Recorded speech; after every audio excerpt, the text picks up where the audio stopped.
That's a lot of minutes, but we'll keep an eye on that. We've got these 2 SD cards in here, ready, standing by for the next. If we run out of space, we've got this. So it's all good. So, day 2, Talkaoke, Festival of Genomics, Boston. Here we are. Come join if you want to.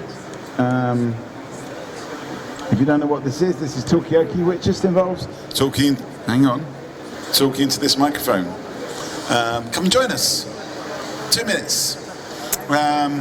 So we're going to start this off. My name is Mikey, who we've got around the table. What's your name? My name is Matt. Matt, so that's good. I'm just going to put the call out for anyone and everyone to come and join us.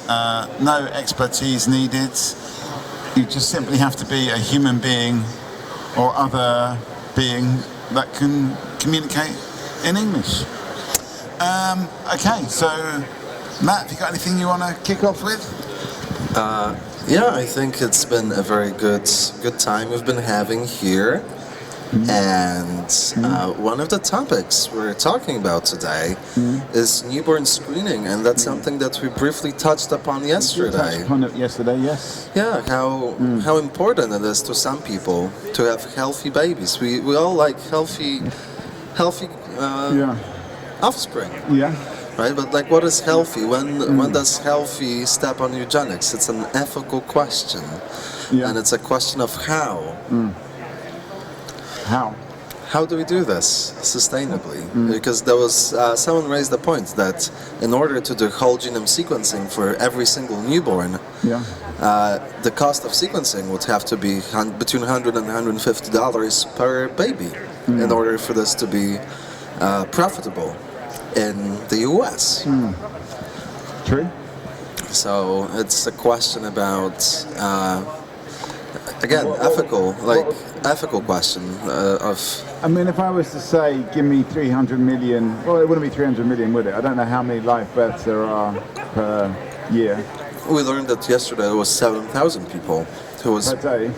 No, 9,000 people who were born, 7,000 who died. Right. Okay. I mean, I guess there's not as much point. I mean, maybe there's a question. Should we sequence the genomes of all the people that die as well as those that are born? I mean, they've got. If they agree to that, they've got genetic material that's just going to decompose. So it might never recovered again. Yeah. It might be a good. Maybe we should start from the other end of life. Yeah, maybe we should keep these genomes to reconstruct these people. Yeah. In the future, maybe there will be a point, right? I mean, like having a biobank of human genomes. Would you want to be reconstructed in the future, Matt? Well, I wouldn't mind that, because it wouldn't be me who would be reconstructed. It would be my genetic makeup. So it would be like having a twin. 100 years later. Yeah. Have you got any twins, brothers and sisters? One of the people actually that hosts Talkaoke quite often at the Festival of Genomics is an identical twin. My boyfriend has an identical twin. Really? Yes. And how does that work out with the twin? The twin. Well, what's your relationship with the twin? Your boyfriend's identical twin. I think it's good. We like each other. They're quite different people, but we still like each other quite a lot. So my boss has an identical twin, and one of my very good friends has an identical twin. My life feels surrounded by twins. Come sit, have a chat with us. You can We're talking siblings, genetic makeup, and bring your twins. To the donuts. I'm having a donut as well. Yeah. I'm Matt. You're doing my job. This is Matt. Thank you. I'm Mikey. What's your name? Arjun. Arjun. Arjun. Arjun. Close enough. Close enough. Okay, let me see if I can. Arjun. Okay, all right. Is that better? Arjun. That works. Whatever. Anyway, welcome to Talkaoke. Let's have a round of applause. At the moment, there's a few subjects on the table. We started talking about Matt's boyfriend is an identical twin. And I was asking him how he relates to the twin. So there's one subject. Have you got any brothers or sisters? Any twins? I have a sister. Yeah. She's 3 years younger than me. Yeah. Definitely not a twin. Not a twin. I mean, do you think there's some genetic commonalities Between me and my sister? Yeah. Oh, definitely. Yeah. We look kind of the same somewhat. Yeah. Similar habits. Yeah. Which I don't know if nature is nature or nurture. Can you give us an example? We have very similar sleeping habits. Oh, really? Yes, come and have a seat. Yeah, you could. Yeah. Give it a couple of minutes, you'll be surprised. Look, Arjun's really enjoying it, aren't you, Arjun? Sure. Yeah. See, there you go. We've got Matt. We've got Arjun. Tell us your name. My name is Radhika. Radhika. Radhika Prabhu.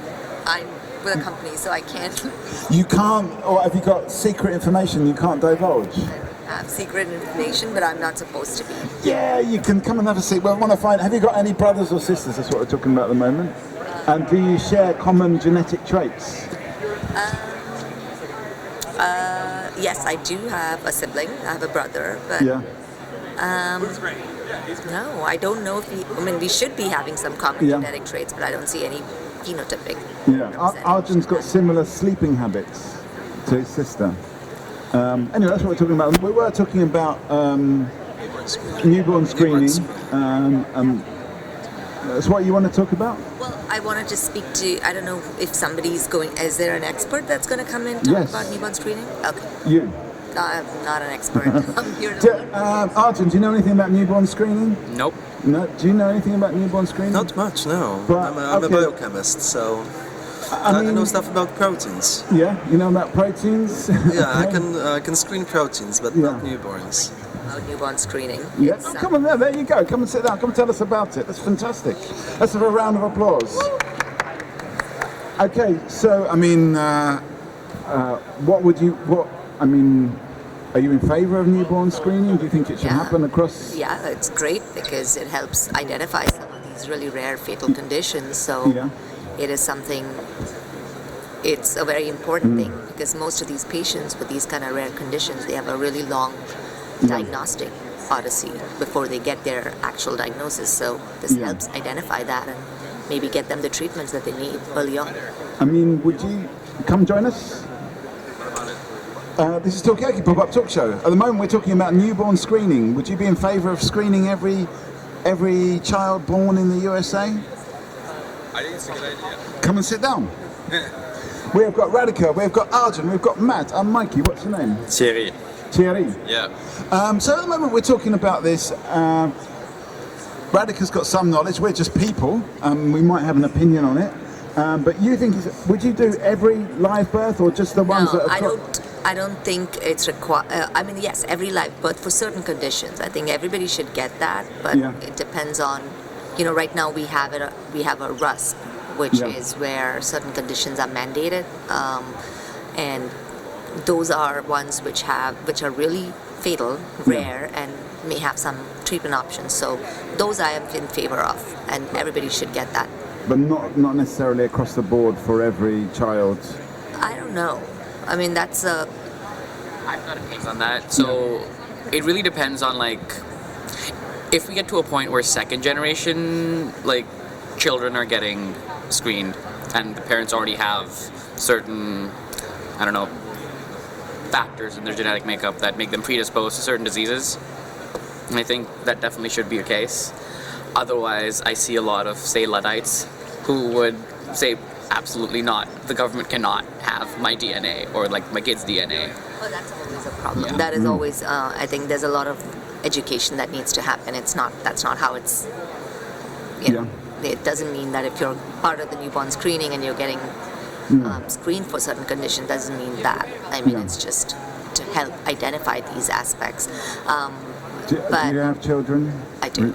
I have, and I you did go consider- through. Yeah, sorry. Would you consider getting them screened or they have been screened? Yeah. They have been. So Right. it's whatever is already on this newborn screening panel. They have been screened on that. So I think it's good because if there are treatment options, why not? But I don't know if there are no treatment. I don't know why you would want to screen it because then it's a psychological burden on these parents who are living with the fact that, oh my God, this can happen. Something can happen. Yeah. So Yeah, I'm also Well, on that factor, there's also has to be like a certain level of protections, because we don't need insurance companies coming in saying, this person is more predisposed to diabetes, let's up their premiums. Yeah. Kind of Or situation. you might get a discount as well. You can think about it the other way around. Yeah, but we don't. Yeah. The thing is, most people will have some sort of predisposition to some sort of disease. Yeah. Like So- I, for example, have a predisposition. I do have a predisposition for diabetes, so Right. I don't want my Are you insurance keep- premiums going up because of my genetic makeup that was done when I was a newborn. Okay. Is it your fault? Probably not. Is it your parents' fault? I don't know. We're talking about newborn screening. We're talking about whether that should go across the board, what the ethical implications are, what the insurance implications are. I mean, if it was not about premiums going up, but premiums going down, would you then try to get a discount? Maybe argue, well, I've got maybe predisposition to diabetes, but Do I trust the insurance company? do you trust the insurance company? Tell us your name. I'm Shobit, and let me be Welcome. judgmental if you have a predisposition to Hang on a diabetes. second, let me get a final thought from Radhika before, as you are our expert. Thanks for. I'm not an expert, but I have my Well, thoughts on compared it. to us, I think we don't know what Shobit knows about it, but compared to us, you definitely are. But tell us, what was your final thought, and where would you like this conversation to go as well? I need this conversation to be an ongoing one. I think there needs to be more education. There are people who think that, oh my God, I don't want anything on my DNA to be identified, and that's not true. I mean, you need certain things that are important, and there needs to be education. This needs to continue. The conversation is not an easy one. It's not a yes or no answer. You need to continue and see how you can help how this particular newborn screening can be available in a way that it's really beneficial to everybody. Yeah. Okay, so it's got to be beneficial to everybody. It's maybe the how it happens rather than should it happen. What were you going to say, Shobit? I was saying, if Thank you you. have a predisposition to diabetes, you shouldn't be eating a donut. Oh, Sorry, mate. yeah. Yeah.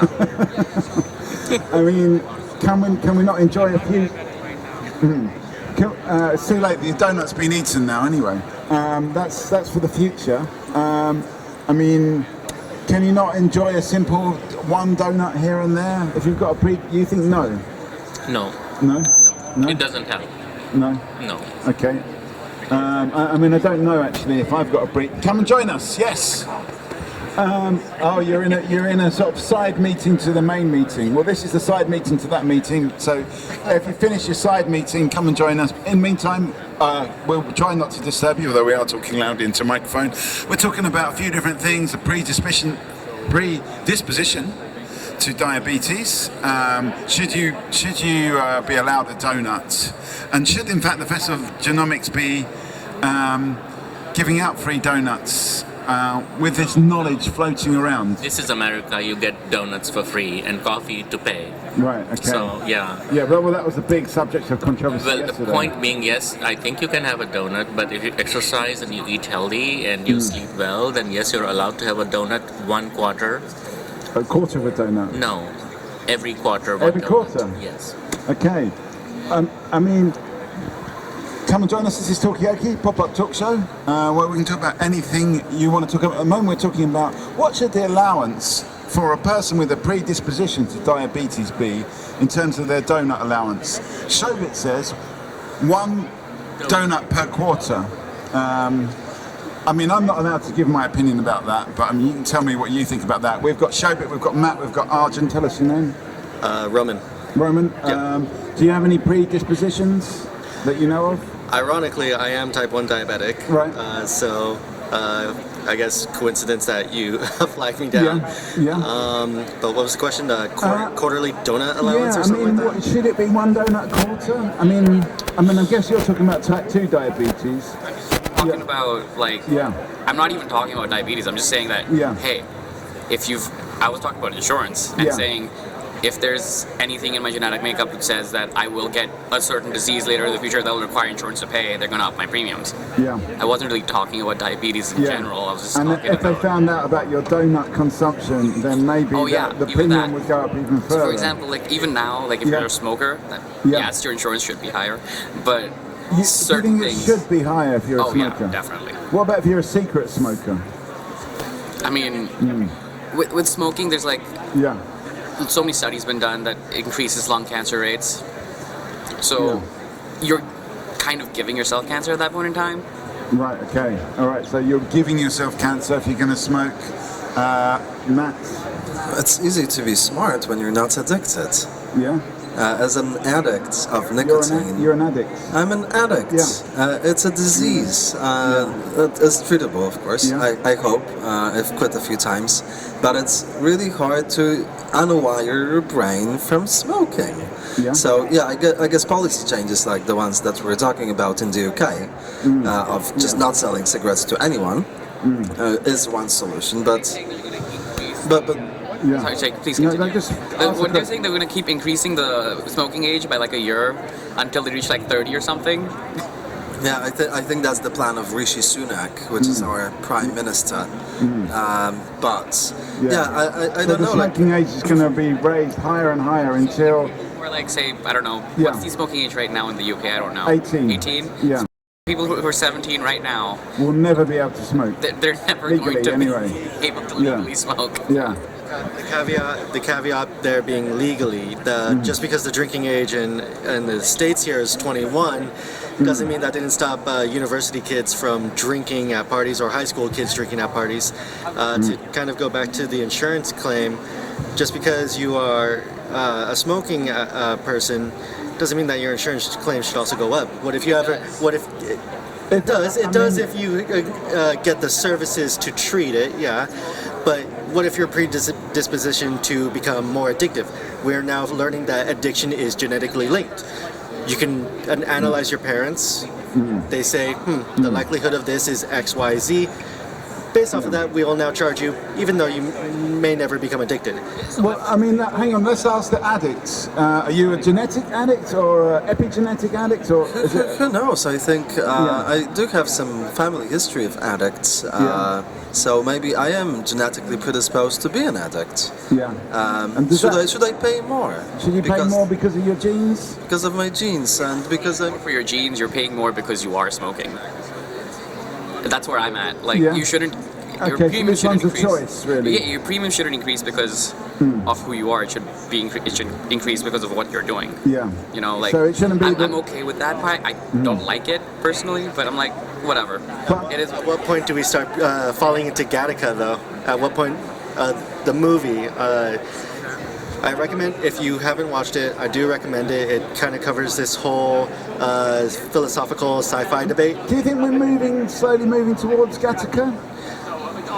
With more and more information that is becoming available in terms of genetics to insurers, to medical providers, yes, we are becoming a little bit more predisposed to it because we do generate a bias. You see it in healthcare. We're talking about it right now in terms of genomics and ethics because we don't want to. This is something bioinformatically.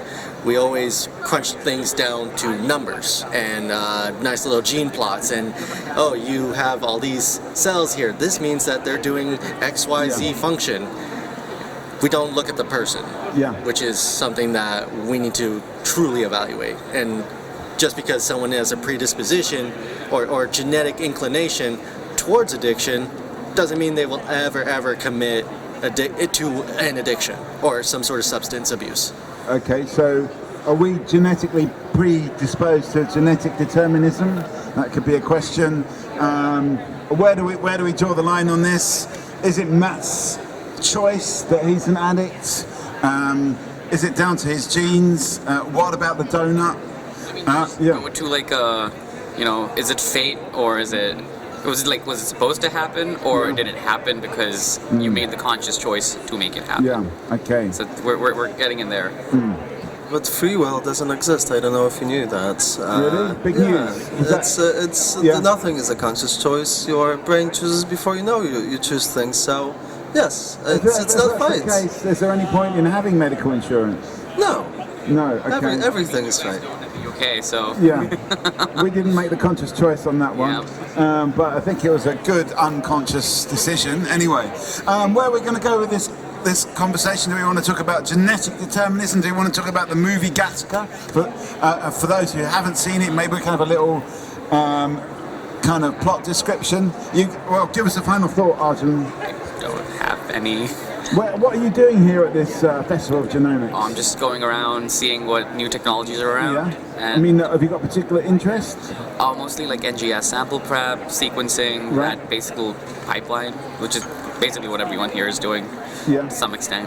Yeah. I mean, are you checking out the competition, or are you just looking for ideas, or what's going? You can tell me. It's Kind okay. It's just on camera, but you know. Yeah. Anyway, but yeah, I mean, what are you just looking for? Some just contacts or information, I'm or just looking all of it? around, Just kind of. just checking it out. Checking it out. Okay. Well, if you find anything interesting, come back and report back to us. Good luck in your checking things out. We're here all afternoon, so join us. The whole point of Talkaoke is up to you to decide where you want the conversation to go. There's a few strands. There's a genetic determinism. There's the insurance. There's the health thing. Roman, where would you like the conversation to go?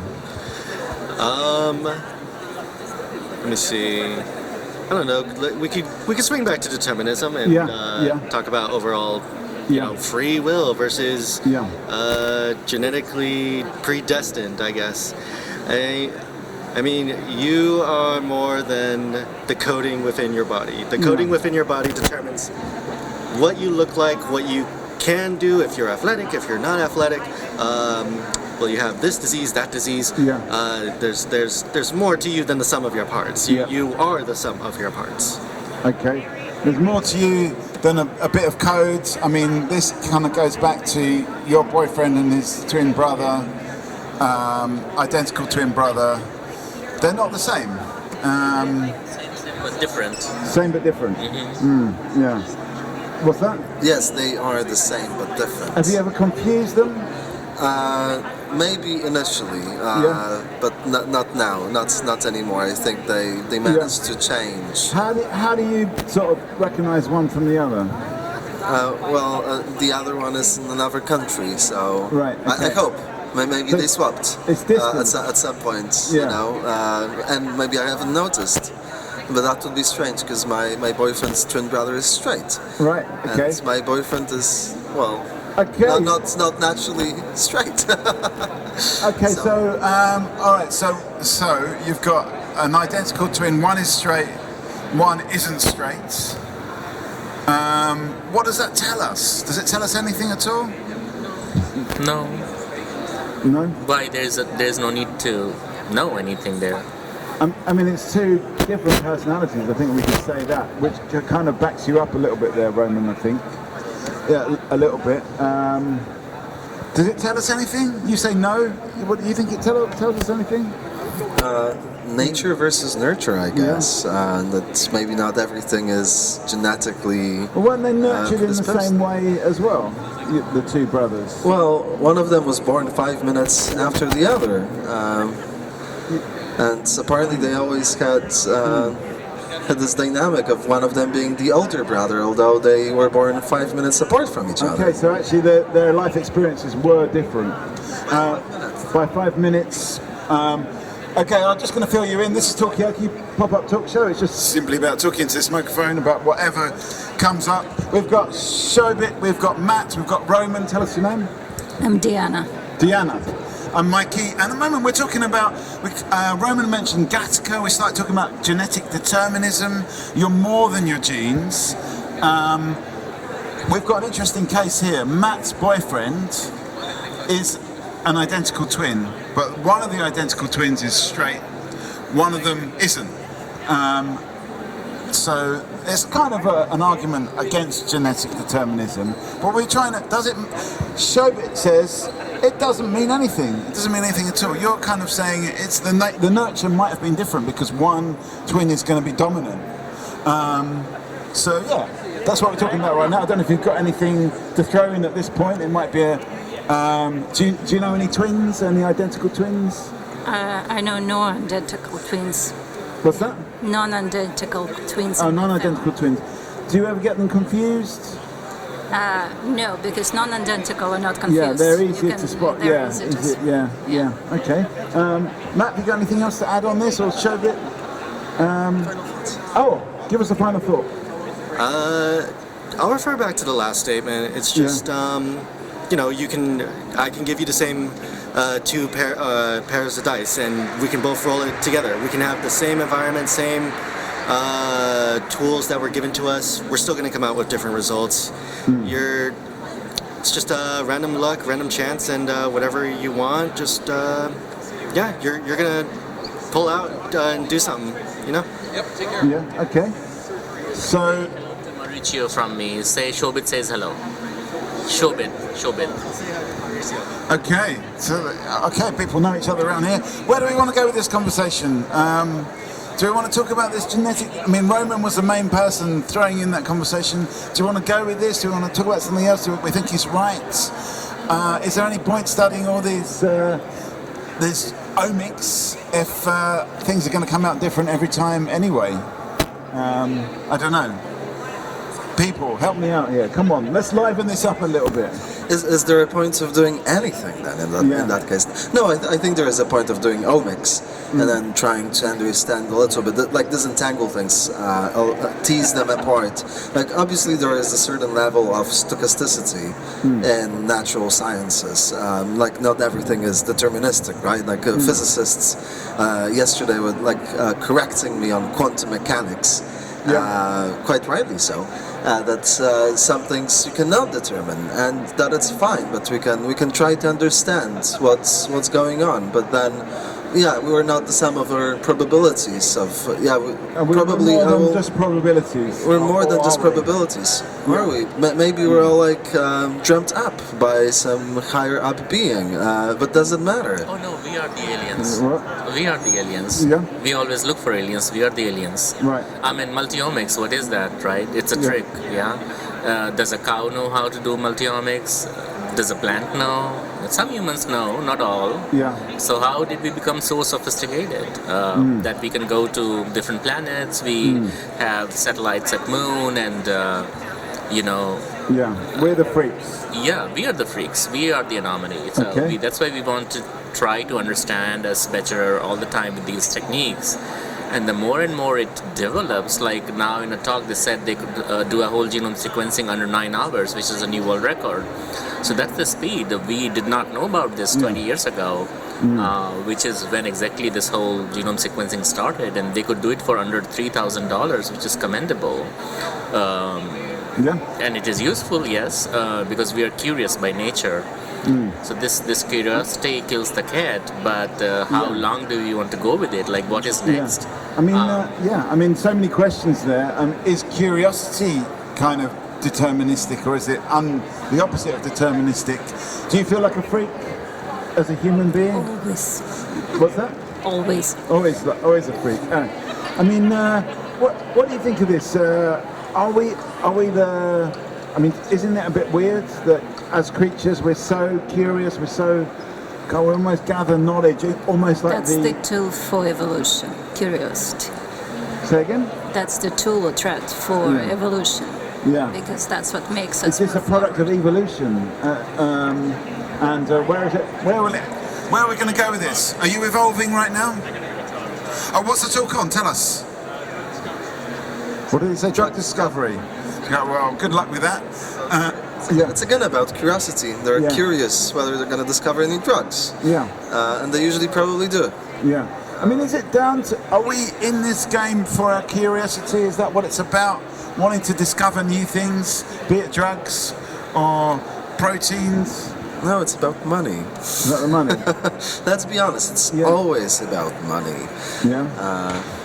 We discover drugs because we can sell them, not because we're curious. Really? Yeah. I think so. I think almost anyone in this building would agree with me that it's the money, Is it not the money? curiosity. Okay. Money, curiosity. I think if I would be a farmer in Switzerland with a couple cows and some chicken and making some cheese and wine, I would be happy. I wouldn't need more money. Would you be curious about how that cheese is being? A little bit, yeah. But even if I don't make any money, if I get some fruit and veggies to eat, I think that's all I would need. Yeah. Okay. And some health. We're talking about. Are you here for the money or the curiosity? That's what we're talking about right now. I'm here for curiosity. Okay. Because Shobit that is saying that's what's driving us as human beings. Matt's saying it's the money. Drug discovery, is it about the money or the curiosity? We have got Shobit, we've got Matt, we've got Diana. Tell us your name. I'm Sage. Sage, I'm Mikey. This is Talkaoke Pop-Up Talk Show. We can go any direction you want to go. Right now we're kind of talking about, Shobit mentioned that we're kind of, as creatures, we're quite strange because we're into accumulating knowledge. We keep evolving, not necessarily in a genetic way, but culturally we evolve very, very fast, and we're accumulating knowledge and data at an exponential rate. What is going on? Is it down to curiosity? We're kind of zooming out really, as if we are observing ourselves as aliens. So what do you think? What drives human beings? That's a really hard question. I think it's a mix. I think it's a mix of both. I think it depends on the person. I think everyone has different values and things that are important to them, and people have different things that drive them. I'm a genetic counseling student, so I am really in it to help people and to work with people and to keep learning. So that's why I said curiosity, but I understand why other people's answers are money. There's also an element of helping other people as well. Maybe not just about the money. Do you get paid a lot as a genetic counsellor? Not right now, but I hope to someday. Okay. We've got a new face at the table. We have got Diana. We have got Shobit. We have got Matt. We have got Sage. I'm Mikey. Tell us your name. I'm Alex. Alex. Yeah. This is Talkaoke Pop-Up Talk Show. You'll work it out. But Diana, you wanted to say something. Well, what happens is that we need some form of feedback. And it's because we're social, or like whatever we do in our values, whatever, it has to have some meaning, not just for us, but for someone else to reflect and move forward. So if it's curiosity, then it's my personal moving forward because I have feedback of learning something new. But money is type of reward for my own efforts. But in a way, it's a kind of feedback. It's a kind of feedback as well. So it can be monetized, but it can be different as well. So that's why it's very different. It's the way that we look at that. Yeah, in a way, the money isn't just about buying stuff, but actually a kind of reward, a kind of meaning that you're doing something positive. We're talking about what drives us, basically. Shobit said curiosity, Matt said money, and Sage said curiosity, but also helping people, which I think is kind of interesting. And you just heard from. Have you got any thoughts on this? What drives you, Alex? Yeah, I think people are driven by fame, by being first, by being innovative, by coming up with solutions nobody has. I mean, I think there is all sorts of drive. People are competitive. I mean, so it's being the first, the best. Well, absolutely. I mean, I think it drives a lot of people around the table. Okay, I mean, are you the first and the best? Are you up there? Of course, I'm the best ever. Okay. Excellent. Well done. Congratulations. Okay, so it's also about being the best. Do people feel like, are we the elite here? Are you the best? No, come and join us, come and join us. You might get to be the best. This is Talkaoke Pop-Up Talk Show. This is a pop-up talk show, basically. It's called Talkaoke. It comes from London. We do it a lot in London, but we've been specially invited by Festival of Genomics to come here and talk to people about whatever they want to talk about.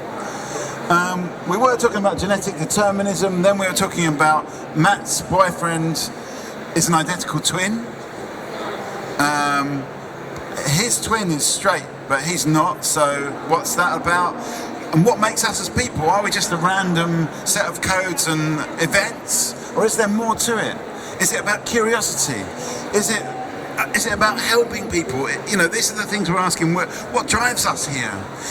Alex said it's about being the best. It's about being the first. It's about codes, kind of random codes, because we're all different. So yes, you're absolutely right about that. But there's something more than that we don't understand.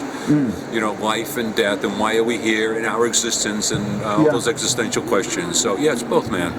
It's stuff we can see. You know, it's the ACGTs. It's that DNA right there. Okay, that's physical. We can see that. But beyond that, we don't understand the rest of it. I mean, is it a conversation that we can have here at Festival of Genomics about, is there more to life than, as you said, AGCT, maybe you? I mean, is there more to that, to life than that? What's your name as well, by the way? Dana, DNA, yep. Dana, we've got Deanna, we've got Alex, we've got Shobit, we've got Matt, we've got Sage on Mikey. What do people think about this? Is there more to life? Yeah. Oh, absolutely. Grab the mic, Alex, because I'm getting tired. Yeah, you're getting a little tired there. Yeah. Oh, absolutely. I think that you know, humans are very simple. You know, we found this 4-letter code, and we think we can explain everything with it. It's our simplistic mind. You know, at one point people think vitamin D is responsible for every ailment in the earth because you can measure it, and of course we know that's not the case. So I think that DNA definitely is part of it, but it's not all of it. There is a lot of things we don't understand. Yeah. And clearly DNA cannot explain a lot of things. Otherwise, you know, we would be using it much more frequently. We'd be talking in DNA. Absolutely. We'd be talking DNA language. Yeah. Okay.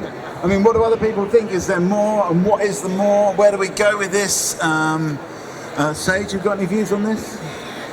I mean, I think I agree that it's not the answer. Like working in a clinic where we're doing genetic testing all the time, 90% of the time with our patients, we get negative test results or we get VUSs, variants of uncertain significance. And what does that mean and what's next steps? So I think it can give people a lot of answers, but there's a lot of unknown. The science needs to catch up, or is it there always going to be this? I think there'll always be unknowns, but we're learning and we'll keep learning forever, probably, if I had to guess. I mean, would it get quite... I want a final thought from you, Gianna, before you go. Give us a final thought. Will we keep on learning? I mean, what happens when we've learned everything we can learn? Will the world become boring? Anyway, final thought. It's always evolving. Yeah. There's always something to learn. Yeah. About ourselves, about the universe around us. So there's so much to learn. Like, it's never ending story. What are the gaps in our knowledge, the big gaps? Everything. Like, think about our molecules, like the space around atoms, etc. It's like 99% void. Yeah. So I believe there's so much void around us that it's just... Yeah. Do we know enough about that void? the molecular void, the atomic voids? The void, okay. Listen, some of us have a 11:30 seminar, okay, so which I'm going to run to. But man, that is the coolest microphone ever. And that is the you're cool. You're cool. The shirt's cool, and the microphone's cool. Give us a final thought, something to throw in. I mean, is it getting too deep? That was your final thought? That was my final thought. Final thought, ACGT is where it's at. Okay. All right. Well, that's where we're at. It is Festival of Genomics, I suppose. All right. Where do we take this? It's up to you. I mean, I might have slightly kind of shifted the conversation towards this kind of, you know, I'm supposed to be neutral here in the middle, so I shouldn't really be doing that. But it is a question of kind of why are we here? What's it all about? You know, kind of thing. It's probably easier for me to talk about than protein folding, to be honest. But anyway, it's up to you to decide where you want to take this conversation. To the 11:30 meeting. What's happening at 11:30? Multi-genomics. Hang on. Multi-genomics data integration in something. Yeah. Multi-omics or multi-genomics? Multi-omics data integration. Matthew Chamberlain, Jensen and Jensen. Principal scientist. He has the same title. Let me see, are they more fancy than me? Yeah. What goes on? Yeah. But ACGT, right? Like, who decides? ATG is the start codon. Who decides that? Who decides? ATG is the start codon, right? Who decides that? ATG is the start codon. Who the hell decides that? Who did? Yeah. Right? Who? Yeah. Who? That's Is the it a question. who? All the people here, if anyone can give me that answer, I'll be so happy. Who decides for that? I think it's there is some cool research being done in Germany. I think there's a lot of people doing prebiotic chemistry, And as it happens with RNA and catalyzing the growing chain of polypeptide, you have some modifications of RNA bases that are still present in our RNAs, actually, that probably were important for both base recognition and catalysis of peptide bond formation. There are some cool Nature papers. I can send them through to you later on. But I think it's not who decided that, but there is probably a chemical reason. I do have a deep. How? Yeah, there's a how to this. I think so. So the way the genetic codes evolved does have a chemical basis for it. As a chemist and biochemist, I deeply believe that a lot of these things can be explained by simple facts like entropies and what is more energetically favorable as a reaction to happen. Okay. So I think there's a how. The God's code is just chemistry's code. Okay. What is stable, what is functional, what is not what's the best. So God is a chemistry set, is what you're saying? Perhaps. Sorry? The chemistry sets. Yeah. Does God have a PhD? And how long did it take as well? There's another question. Alex, have you got any thoughts on this? What are we talking about? We're talking about the start codon. Is it AGT? ATG. Did it evolve? Was it put there by a supreme being? That's what we're talking about, really. Is God a chemistry set? That's what Matt says. Yeah. Well, I think, there is this song, Stop Making Sense. And I think that we always try to make sense out of things. But sometimes things just don't make sense. There's no reason. Things just don't make sense. Yeah. And I think, why is AUG the first codon is, it's wiremetanine is usually the first one. Well, it's not always, but it's something that we don't know, and I don't think that we will ever know, honestly. I think evolutionary, one can look at things and try to decipher, but evolutionary also is, you're basically making things up as you go along with data from history. So I think, it reminds me when I took my first course in anthropology, and they're talking about all these records of different skeletons and, evolution. I understood why people had issues with evolution, because the records are so bad, and people, of course, we love to make things up. But the whole premise on evolving organisms versus something happening suddenly is still actually, you can argue about it all day long. You're never going to have data. You weren't there. We weren't there. We're just just making things up based on some old records that may or may not be true for all I know. So I think that I think we have to be cognizant of that, some things just won't make sense to us. Okay. We weren't there at the start of evolution, at the Big Bang, all of these, big moments. We just weren't there. It's like the 60s. If you weren't there, if you can't remember it, what is it? If you can remember it, you weren't there. That's it. I'll get it right. I messed that one up, didn't I? Anyway, what do you think? I mean, is it just some things we just can't know? Well, I don't think I fully agree with the record of everything being sparse. I think there is a lot of record in terms of for anthropology and evolution of different organisms. We want a final thought from you. Final thought? No? Final thought. Give us a final thought. Please come take a seat. Matt, you threw a lot of biochemistry jargon at me. I did not understand. So next time I see you, layman language, no semantics. Okay. Is the biochemistry getting too complex? Is that what you're saying? It's complex. Okay. So Matt's getting too complex. Okay. The language he used was super complicated. Okay. I thought I would get it, but I didn't. Okay. I mean, that's fine. I mean, you know how I feel coming to Genomics Festival as an artist. Yeah, you're doing great for a non-geneticist. Yeah, thank you. Simple language wins. Yeah. Well, this is Talkaoke. I'm getting a lot of compliments here. It's a pop-up talk show. You can talk about really anything you want to talk about. We have got Alex. We have got Matt. Tell us your name. I'm Claudia Gragnoli. Yeah. I'm a professor at Creighton. I'm physician scientist and endocrinologist. Right. And I just gave a talk yesterday on the genetic comorbidity of depression and type 2 diabetes. Okay. I'm studying families from Italy, peninsular families, certain for type 2 diabetes with a lot of complex phenotype associated, known or less known. And so I'm here just to find potential collaborators, younger postdoc writing papers summarizing data, or just scientists willing to collaborate and do downstream analysis of replication of my data. Okay, well maybe we'll find them here, but it might take a little bit of time just to get the conversation going. To make that happen, we can try. Have we got any postdocs here at the table? Come, we've got potential collaboration offer. But at the moment You're a PhD student, trainees. It could be, okay, you're a PhD student, but you will be a postdoc soon, we hope. Yeah, that might happen at some point within a year when I write my thesis. Yeah. Because that has to happen, right? What's your field? I'm a biochemist. Yeah. So I'm a bit different, but I did my master's in sequencing, if that helps. But I was microbiomes, actually. Yeah. Nice. Okay. Well, let's find out what. Alec, I've got a feeling you are at least postdoctoral, but.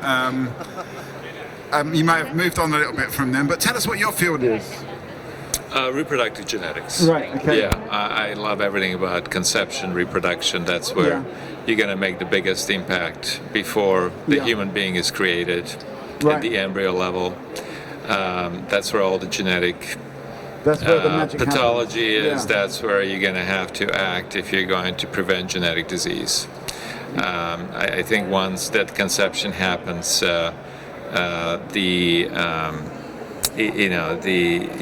can diagnose, we can certainly describe, but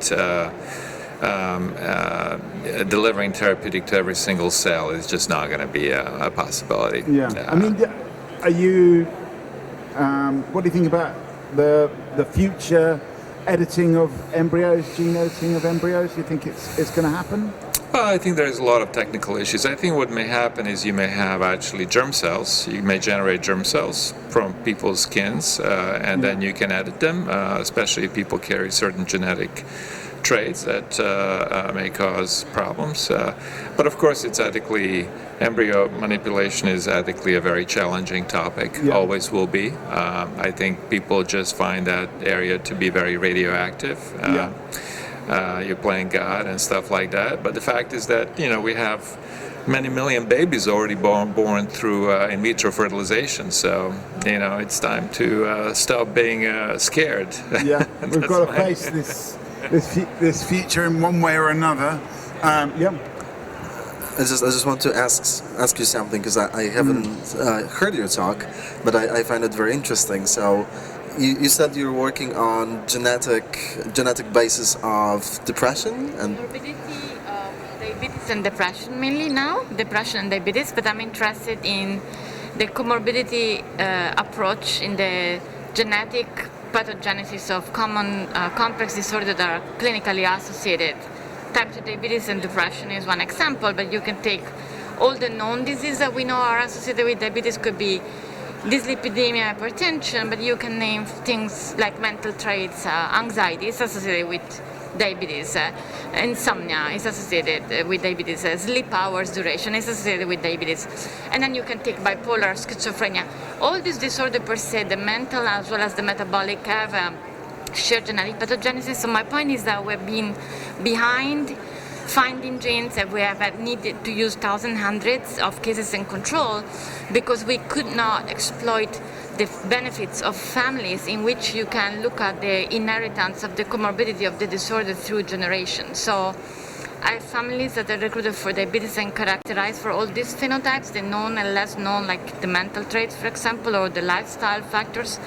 And so my point is that looking at genes, that you look not just at one phenotype but at the comorbidities, you might be able to find the mechanism of the shared pathogenesis looking at the inheritance throughout the family pedigree. And what is important is that we should learn how to consider diseases with new categories and new molecular definition, because it's not just diabetes here, polycystic ovarian syndrome there, depression there, insomnia. They're all interrelated, and if we don't bring that into our screening, we need thousands and hundreds of cases and controls where you don't know what the control is. Well, if you take a well-ascertained sample and use families, you can look at better things, like, for example, you can see better haplotype risk, the chromosomal arm carrying variants, and you can see linkage disequilibrium within genes, pieces of genes that confer risk for one or the other disorder. So I'm finding very innovative things that could be mechanism of this genetic pathogenesis. And for example, in my families, I have genes that are stronger relevant in depression than diabetes. And this is amazing because the gene may have been already studied in other populations as gene for the depression, but now you find them very relevant in diabetic families, type 2 diabetes families, where the gene also plays a role in diabetes.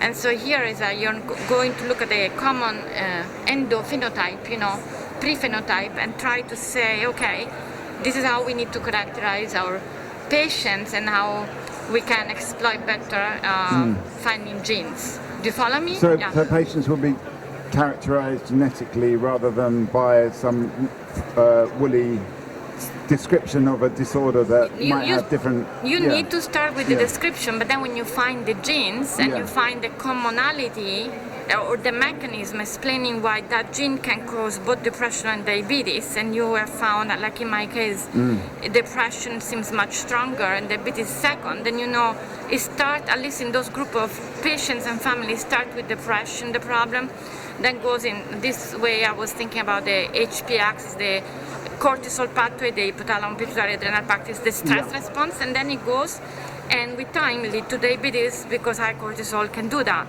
So now you don't have families with diabetes, you have families that have depression first and diabetes. So if you study them together and you look at hypercortisolemic patient and you define molecularly, you have taken from a bunch of group of what is this, a new clinical category, which is depression and diabetes. And this is just an example.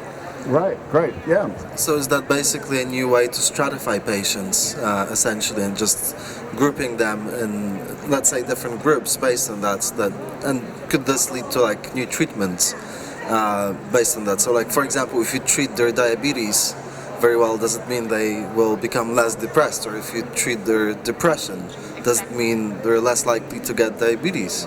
Is that something we could do, like in the future? Like, what are the associations between them? What does it mean for treatment, I guess, is your question, really. Alex, have you got any questions, anything to throw into this one? Yeah, no, I mean, I think that, like the new anti-obesity drugs, they were first anti-diabetic drugs, and they noticed people were losing weight. Now everybody's using these drugs for Ozempic or whatever the name of the drug is. It's basically using it to lower the weight, whether they have diabetes or not. So I think mechanisms are important, of course, for developing new drugs. I think it is actually, there's many more gene-based drugs that are coming out on the market. So I think that's all good. So I think that stratifying patients, knowing more about their predisposition, who is going to be more susceptible to things, makes sense. Will we be clinically redefining diseases based on some kind? Oh yeah. I mean, I think it's going very, very slow. But we know so much about the molecular pathways of a lot of various disease states, but we don't use it clinically. It's still physical exam and X-ray, and then here's a drug. So I think but things in medicine, because there's so many regulatory bodies associated with the practice of medicine, introducing anything into medical world takes a long time, decades, and so new classifications, new granularity of diseases and pathologies, it's gonna, I think there is already a lot of good science, but implementing that is what takes a long time. Okay, so implementing it, maybe the culture shift in the. Let me just get your name. Hi, I'm Ramin. You're not a postdoc by any chance, are you? I am a postdoc. Well, we're looking for postdocs right now. There we go. And maybe not in the right field. We don't know. What were we going to say? No, I wanted to ask a question to the doctor over there. I cannot read well your name, but I saw you. Alex. Reproduction. Are you in the PCOS field? Polycystic ovarian syndrome field? I do not study PCOS per se, but I know quite a bit about PCOS because I was actually a gynecologist at one point. I used to see a lot of women with PCOS manifestations, and it's a real problem. But most of it is related to obesity, although some women are not obese and have PCOS. But a lot of it in the United States can be simply resolved by losing weight.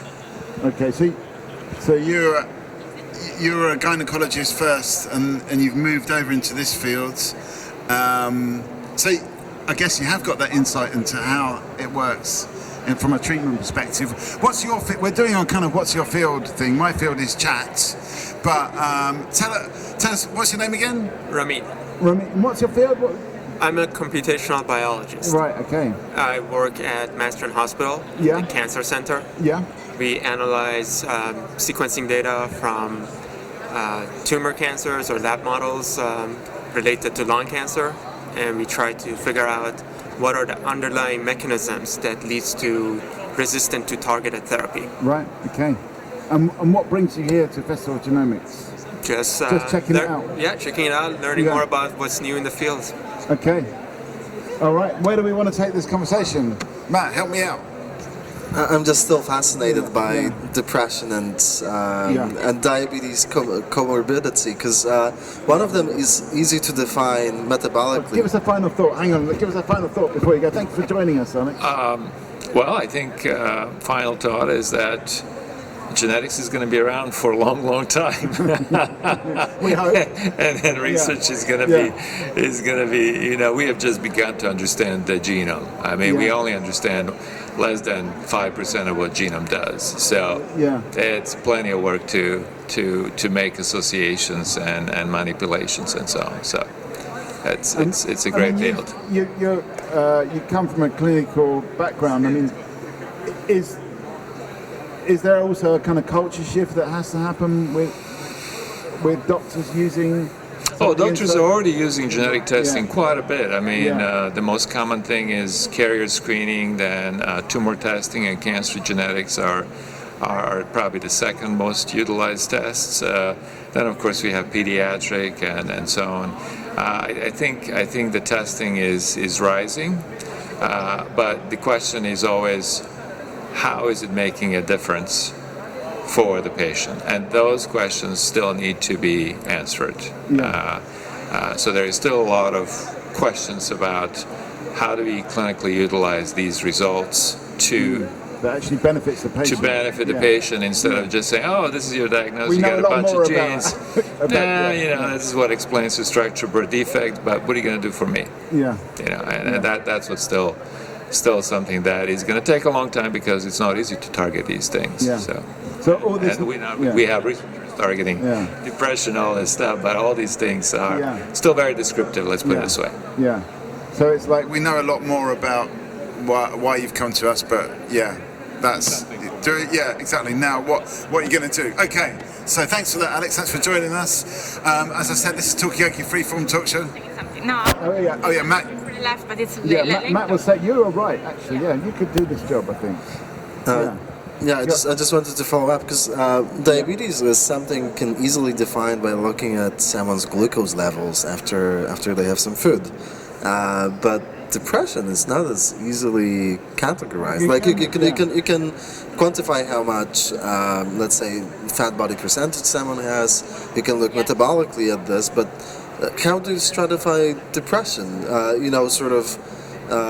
know we probably have like an exam by like a clinician who is a psychiatrist, but it's not as easily defined as diabetes. So how do you deal with this sort of let's say severity level of diabetes and severity level of depression, for example? Yeah. I agree with you. One thing is if you have data that you recruited years ago patients, you go with what you have. Let's say DSM-4 diagnostic statistic, which was the first one at my time before the DSM-5 diagnostic came out. But it's a very important point, and so depending on the data you have or what you're going to recruit, if you have a blank sheet and you want to recruit, the most important thing is to quantitate all those answers of the, let's say, validated questionnaire, including you might have the chance for some people to just self-reporting data, and then you can do severity scales. For example, in my case, because I recruited them some time ago, I can do comorbidity scales of depression, insomnia, sleep hours. I can add on stress perception during lifetime in patient. So there are ways to look at the morbidity, but level and severity. But that's very important to capture differences, because you might be able to find a gene only when you have the extreme phenotypes against the extreme healthy control, right? To compare to, and you need to think it very well when you start, and if you have data to work on, you need to look at the data and safely see how you can build comorbidity scales that make sense, without messing up. Okay. Do you know what we're talking about? No idea. Yeah, no idea what's going on. Maybe once again, Claudia, you could explain. I was mentioning that I presented a talk yesterday on the genetic comorbidity of depression and diabetes, and it appears, to make a long story short, that if we look at an endophenotype, in my case was hypercortisolism, so an hyperactivated stress response, the hypothalamic pituitary adrenal axis, which is the one that responds to stress with cortisol. If it's impaired, if there is genetic predisposition, some of those genes underlying the stress response may lead first to depression, and then with time, due to downstream effect of high cortisol and noradrenaline level, to the diabetes. So I presented data on genes in this axis, stress response, let's call it, in which the depression phenotype seems to be even stronger than the diabetes phenotype, type 2, despite my families were initially ascertained for type 2 diabetes. And so that for those genes made a point for depression coming first, and then diabetes probably second as a downstream effect of high prolonged stress response and cortisol level, which increase glycemia and insulin resistance, etc. And so I was just now presenting myself and say I was looking for new collaborator for downstream analysis of the finding I have, which are a multitude, or writing manuscript for the data I have. I was saying trainees, and now that you came on board, computational biology is very interesting, because we have so many genes, like in a genome studies of type 2 diabetes of Italian peninsular families. I have 355 novel genes, never reported before. The pathways in the gene are known, but the genes are novel. I have a total of 555 novel variants, and the majority, like 95% of the gene are known. The remaining have been reported. And I have this data in diabetes, but I'm going to do the genome-wide outcome also in depression, anxiety, insomnia, metabolic syndrome, hypertension, all these disorders within the same families. Polycystic ovarian syndrome, that I was trying to get the other person involved which is important, I wanted to say, because polycystic ovarian syndrome is an endocrine metabolic disorder associated with obesity. Yes, there are women that are completely lean and have it, but actually it's associated with mental trait, depression, anxiety, insomnia, obesity, type 2 diabetes, it gives infertility. So I have genes that came up strong in diabetes and depression with different variants. They also lead to polycystic ovarian syndrome. Now you see how complicated the thing is. But when we use these comorbidity traits, we can identify pieces of gene that cause one disorder or the other disorder, or variants that are comorbid. So I'm just going towards computational biology because it's not my expertise. You are the brain of the future to try using tools, which one is my question, to very rapidly giving a bunch of genes or variants to the system and getting the output, and then knowing how to filter out and knowing how to maybe call for different disorders. And do you see what I'm saying? How to use large data sets to try to make sense of this functional prediction, if I'm capturing your field right. Any answer to that? It's a big one. You didn't expect to be asked that, I imagine, today. But if I understood you correctly,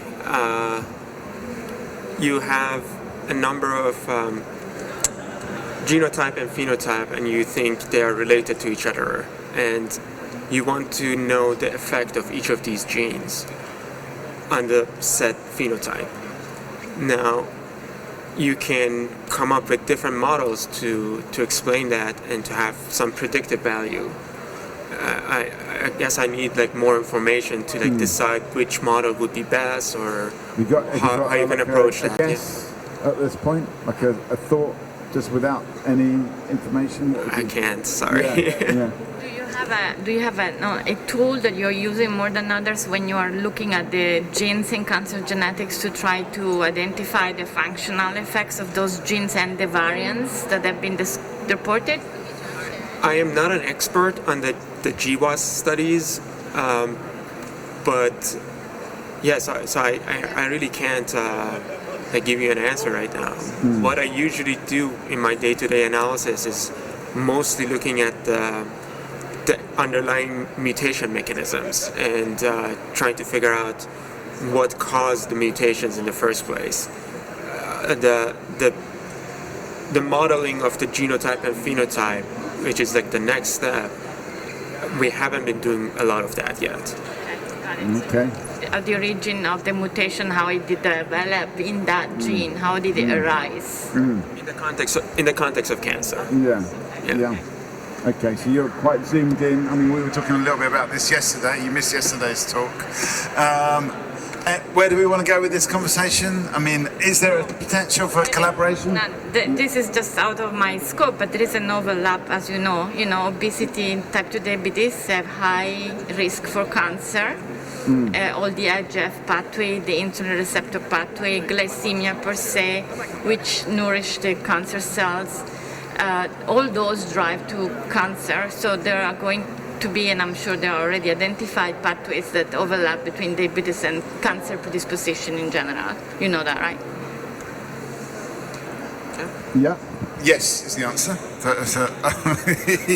Right. So I mean, I guess like there's, in a way, it's different.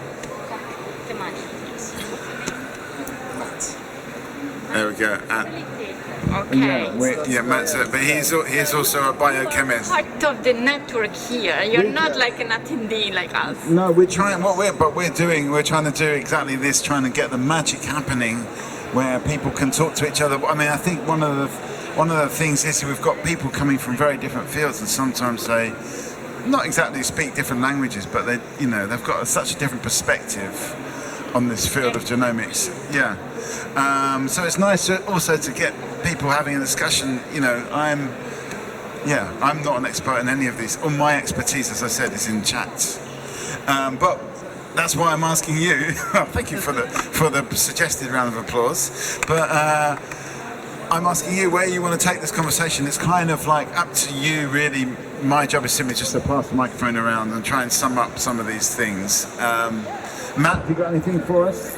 I think it's just really beautiful looking at mechanisms, because I'm a protein biochemist. So in my everyday life, I look how things fold, bind together, and so I look at slightly different field of like that both of you do.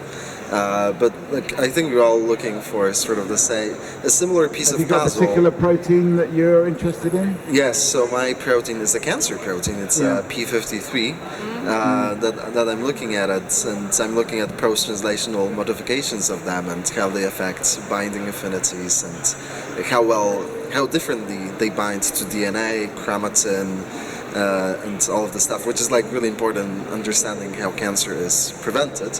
But yeah, for example, in terms of like what mutations happen in cancer and sort of how they group and like the mechanisms, I guess there is like signatures right, that you're looking for.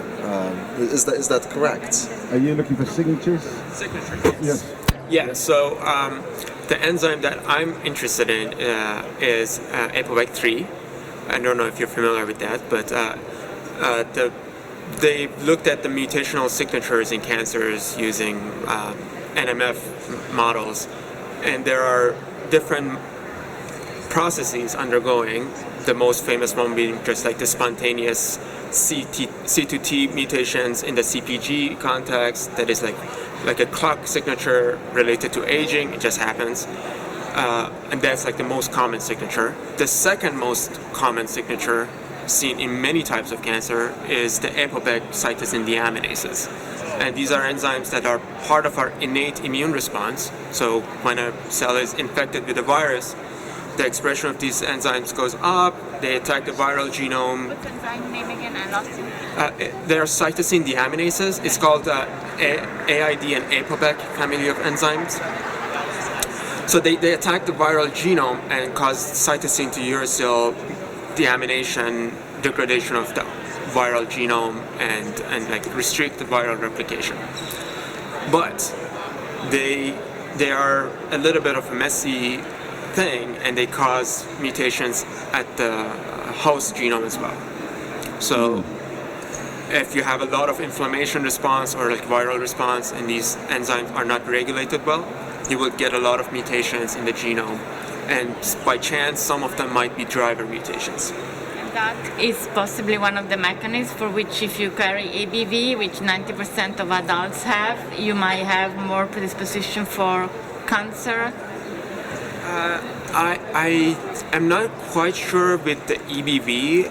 I know that there is some correlation with the ApoBec expression and other viruses like that are common, like herpes viruses, and they also show up in cancer, like head and neck tumors that are herpes positive. They show more mutations from ApoBec, for example. One question: the first signature you were referring to, the CG areas with the CT variants, is it known what are the triggers to that underlying aging and cancer promoting process? The first one you described, the signature, like the single nucleotide C2T changes in CG's areas, right? Yes. Is known what are the triggers of those changes? Yeah. That is just spontaneous hydrolysis of the base. It just like happens at the background. There is no enzyme involved. It's like spontaneous. But it is accumulated with aging. Correct. Yeah. And so there must be an underlying factor why with aging you have accumulation. Otherwise you would have it newborn childhood level at the same frequency as you have it in adults or seniors. Isn't it just the roll of the dice, that you're just rolling your dice so many times? Yep, go on, Matt. Go on, I think it's about senescence, because P53 is involved in that, so that's why I know about this. Yes. Yeah. So P53, usually you have sort of a decision process happening, whether a cell is going to kill itself or whether it's going to stay. Certain post-translational modifications on P53 cause the cell to stay and become senescent. So if the cell stays and becomes senescent, it means it's not going to kill itself, but then it's going to start aging. So a lot of proteins are going to start aging, and your genetic material inside of these cells is going to start aging, and the cell will refuse to just die. Yeah. And this is actually one of the PTMs I'm working on. I think it's the senescent response that probably is associated with.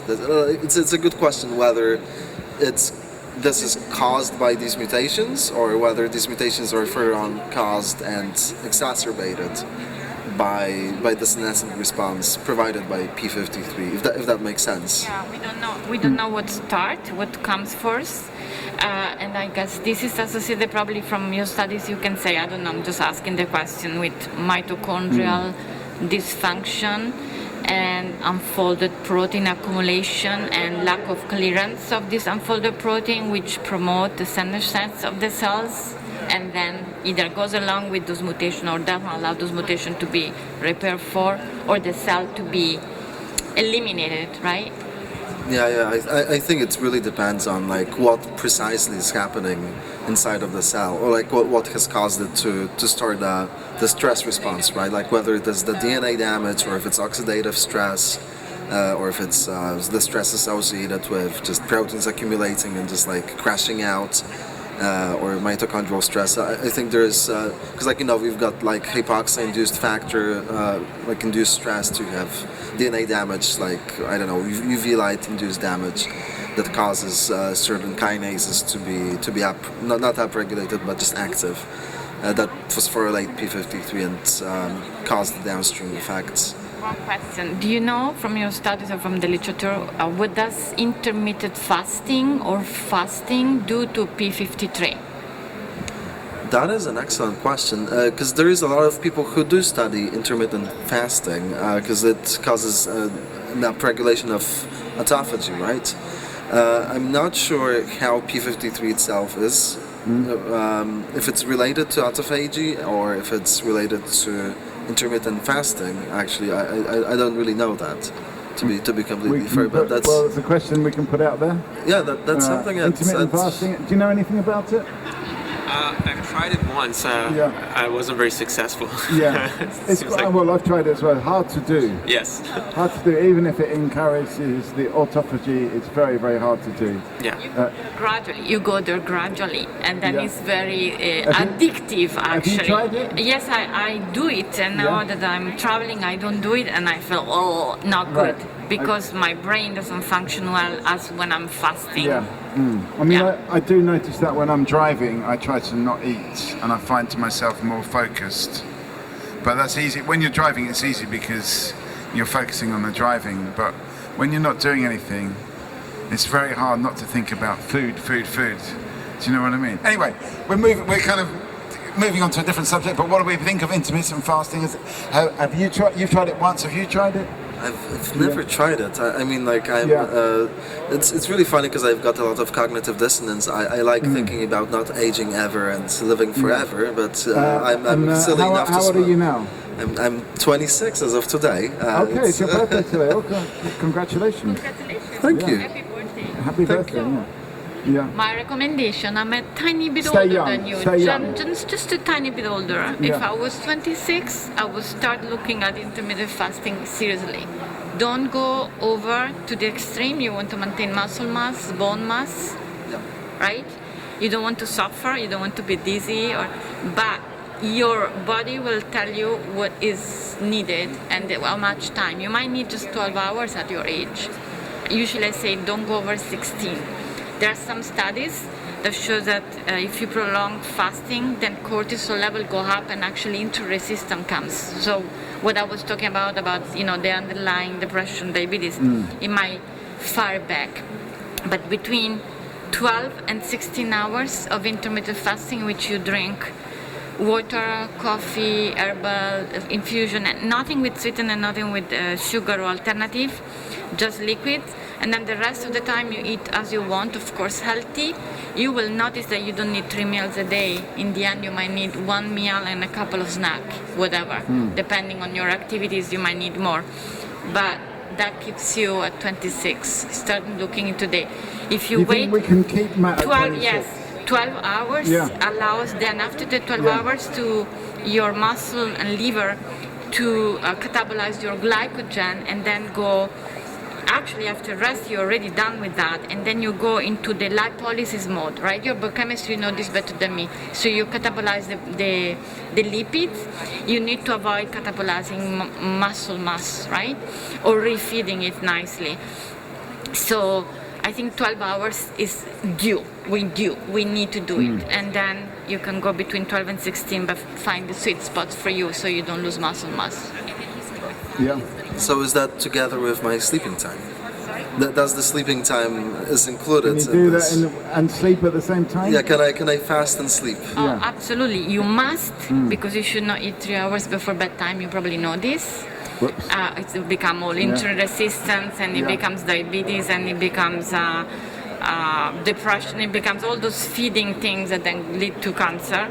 So 3 hours before bedtime not eating. Actually, there are studies showing that if we eat 80% of our calorie by 1 p.m., it's perfect, and it removes even diabetes or prevent it if you're at risk. And if whatever you eat after 3 p.m., especially carbs and fats, you absorb it more than if you eat in the morning. And so the best thing is to have this carbs-rich meal, and the largest meal at breakfast, an average so-so lunch, and a small so-so fiber-based, fruit-based dinner. But the 12 hours include sleep, of course, and the 3 hours before bedtime.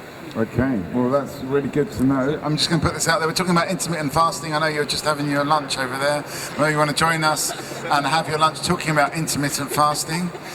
Do you think it's a thing? Claudia definitely does it, and we want to keep Matt at the age of 26 forever. It's his birthday today. Can it be done with intermittent fasting? That's what we're talking about. You've tried it once, Ramin, but it was hard. But did you do 12 hours? I'd be open to try it again. Now that you're making a case for it. If I can go back to 26, I'll do it. Oh, you mean you're past 26? I'm 31. You're doing very well. He's doing very well, yes. Yeah. It's already intermittent fasting. So what's your window of fasting usually? You're normal. I would say like from like an hour or two before going to bed, and getting up, having coffee and breakfast. In 10 hours or a 9? Yeah, 9 hours. Okay. I think you can gradually do the 12. The problem is if you get up very early and go to work, and you need to drive or not, you have focus in the morning. But as you say, depending on the activity, even if it's computer-based, sometimes I say, gosh, it's 5 p.m. I didn't have anything except coffee and an energy bar, one. And sometimes it's 3 p.m. I had just coffee because my brain is so focused and I'm working at the computer. Growing up, I was always told that breakfast is the most important meal of the day. Now, with the intermittent fasting, if you want to implement that, so you would suggest stop eating in the evening rather than delay eating in the morning. That would be the ideal. It's very hard to do depending on what you do if you work at home remotely. So you need to adjust to your routine. Physiologically speaking, we're supposed to eat in the morning more with carbs, average lunch, less dinner. Dinner should not be, technically, physiologically speaking, beyond 6 p.m. or 3 hours before bedtime. So you need to find your sweet niche because you cannot do something contrary to whatever your brain or body dictates. Let's say you need to bike to work. You probably need that breakfast before biking or soon after coming off the bike. You drive, maybe you don't need that carbs load. Find that thing that is good for you, but then try to keep at least 12 hours of no calories, which means you can get coffee, you can get tea, of course, in the morning, not recommended at night. You can get herbal teas, no sugar, no alternative, no sweeteners, no nutrients, just liquids that you know what they are, and they may have tea, coffee, or herbal substances like, let's say, chamomile or ginger or cinnamon or lavender, whatever you like, but no calories. Okay, thanks for that. I think we're starting to. I'm kind of a little bit aware of some of these theories, but it is hard to execute some of these things, especially. For me, I'm a late eater for sure, and if I went to bed 3 hours after eating, I'd be not sleeping enough. But anyway, so many questions. I would recommend taking a picture of 26 years old, 31 years old. If they underwrite somewhat implicitly they're going to do something, we find ourselves here in 10 years and take a picture. Come on, take a photo. Give me the camera. Not me of them.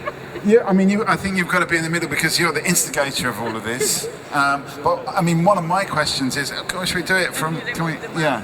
Okay. I think you should. It should be from over here. Can we do this? Okay. Someone, you hold the mic. It matches your shirt as well. Okay. So there we go. Okay. I'm trying to get my old face out of the way. We mostly need to focus on the youngsters. And we need to make a date to come back here in 2033. 5th of. It's easy to remember for me because it's my birthday today. So you're due to remind us every 2 years that we have an appointment. Yeah, make a note in your calendar. Let me get your LinkedIn's. And this will be supported by FOG because I might be somewhere in Europe, he might be somewhere, I don't know, you might be in UK or in the USA, I don't know. Yeah, we're going to have to get everyone back together and supported by FOG, right? Okay, and that's a perfect way to. Can I get you that? Let's get some. My name and last name. Yes. Claudia. So you just type this. I don't have any anonymous yet. Claudia Gragnoli. And can I just ask you, Claudia, because that's looking like a very Italian name. Yes. And you're from Italy. Yes, absolutely. The culture of Italy is to, have a long and elaborate evening meal. How does that fit in with this intermittent fasting approach? Yes, this is a very good question, and it's kind of a nostalgic question because my life in this country is totally different than what it was in Italy, where you had that lunch family time, and my time going to school or university sometimes too, and dinner time. So now it's all complicated and it really doesn't fit. But Italian families nowadays skip lunch because the culture is becoming more. The children go to school and eat at school, the mom works, so it's still there is dinner. But the fact that we have so much veggie, fruit-based, fish-based, and small portion, not like here, despite Italians are becoming overweight and obese as children, so the problem is coming. We still have that type of culture, but the problem of the obesity is affecting Italy and the children and the teenagers. So that means that routine I grew up with is somewhat different, and there is access to fast food, especially for lunchtime. So problem coming, Okay, so there's going to be a problem down the road when those obese children get to their middle age, let's say.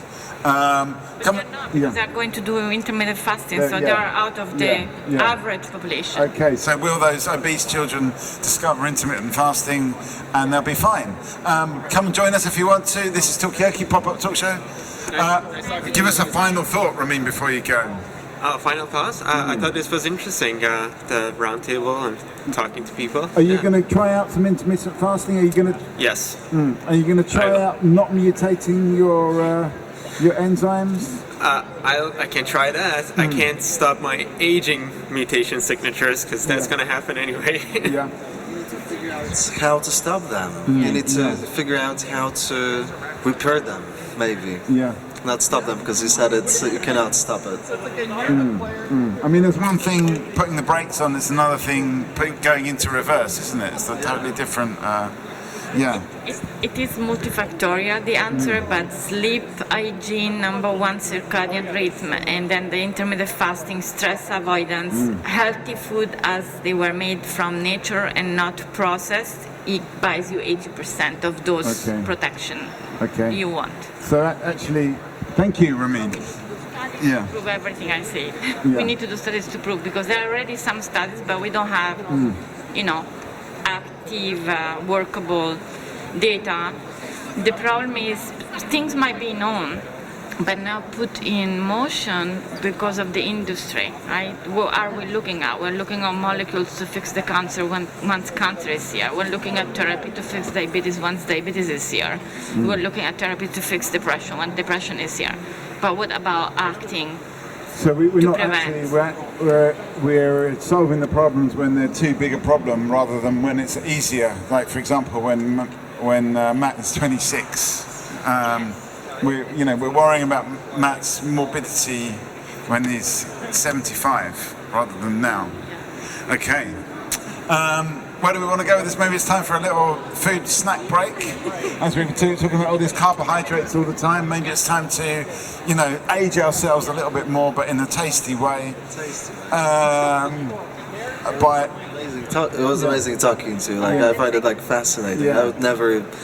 Again, I'm a biochemist. I don't think about diabetes and depression together. So yeah, pretty cool stuff that you're doing. If you want to write some paper, if colleagues are interested, I have too many data and little time to make all those papers come alive. One can just write the introduction, and then I have my PhD in genetics doing the rest or whatever. I'm open to further discussions. Where are you? So you're based in the US now? Right now I'm in Omaha, Nebraska, and confidentially moving. Okay. So, but yes, but I'm always going to go and do research because I have so many data that I will reach age retirement and not be done with publishing, unfortunately. Okay, so the intermittent fasting does become very important because you need to be doing research for a long time. And we've got a date to come back here on the 5th of October 2033 and see how well that's gone. And happy birthday. And then you look really, really young. Yes. And I think it's a good example of a healthy young, because now we have, even in Italy, children and teenagers with a problem that they would be age compared to you, right? Although there is one confounding factor in all of this that we were talking about earlier on, which is Matt's self-admitted addiction issues with nicotine. It's very bad. Okay, so let me tell you something. So yeah, I understand, but I don't have proof of it. I have just exposure to a video from a doctor who's talking about COVID, long COVID, and acute infection. And I do assume this can be translated to COVID vaccine effects. I have been suffering from COVID vaccine effects, and I'm going to try. I can't even smell smoke. Okay, it's like bothers me. It will always bother me. I try to smoke, but for fun, but I really cannot smell smoke. But what they said is that the COVID gene attached to the nicotine receptor, the acetylcholine muscarinic receptor in the brain and body-wise, and by doing that, mediates a lot of the symptomatic effects we see with COVID and long COVID. And the people who have been suffering of that and have treated themselves with nicotine, like as a patch or as a gum, better a patch because you have 24-hour release, or people who have been smoking, they have seen those symptoms resolving in a matter of, some people just hours or 3 days. They've done studies with 7 days, and if I recall well, 7 grams of nicotine in 24 hours in a patch. You can even take half.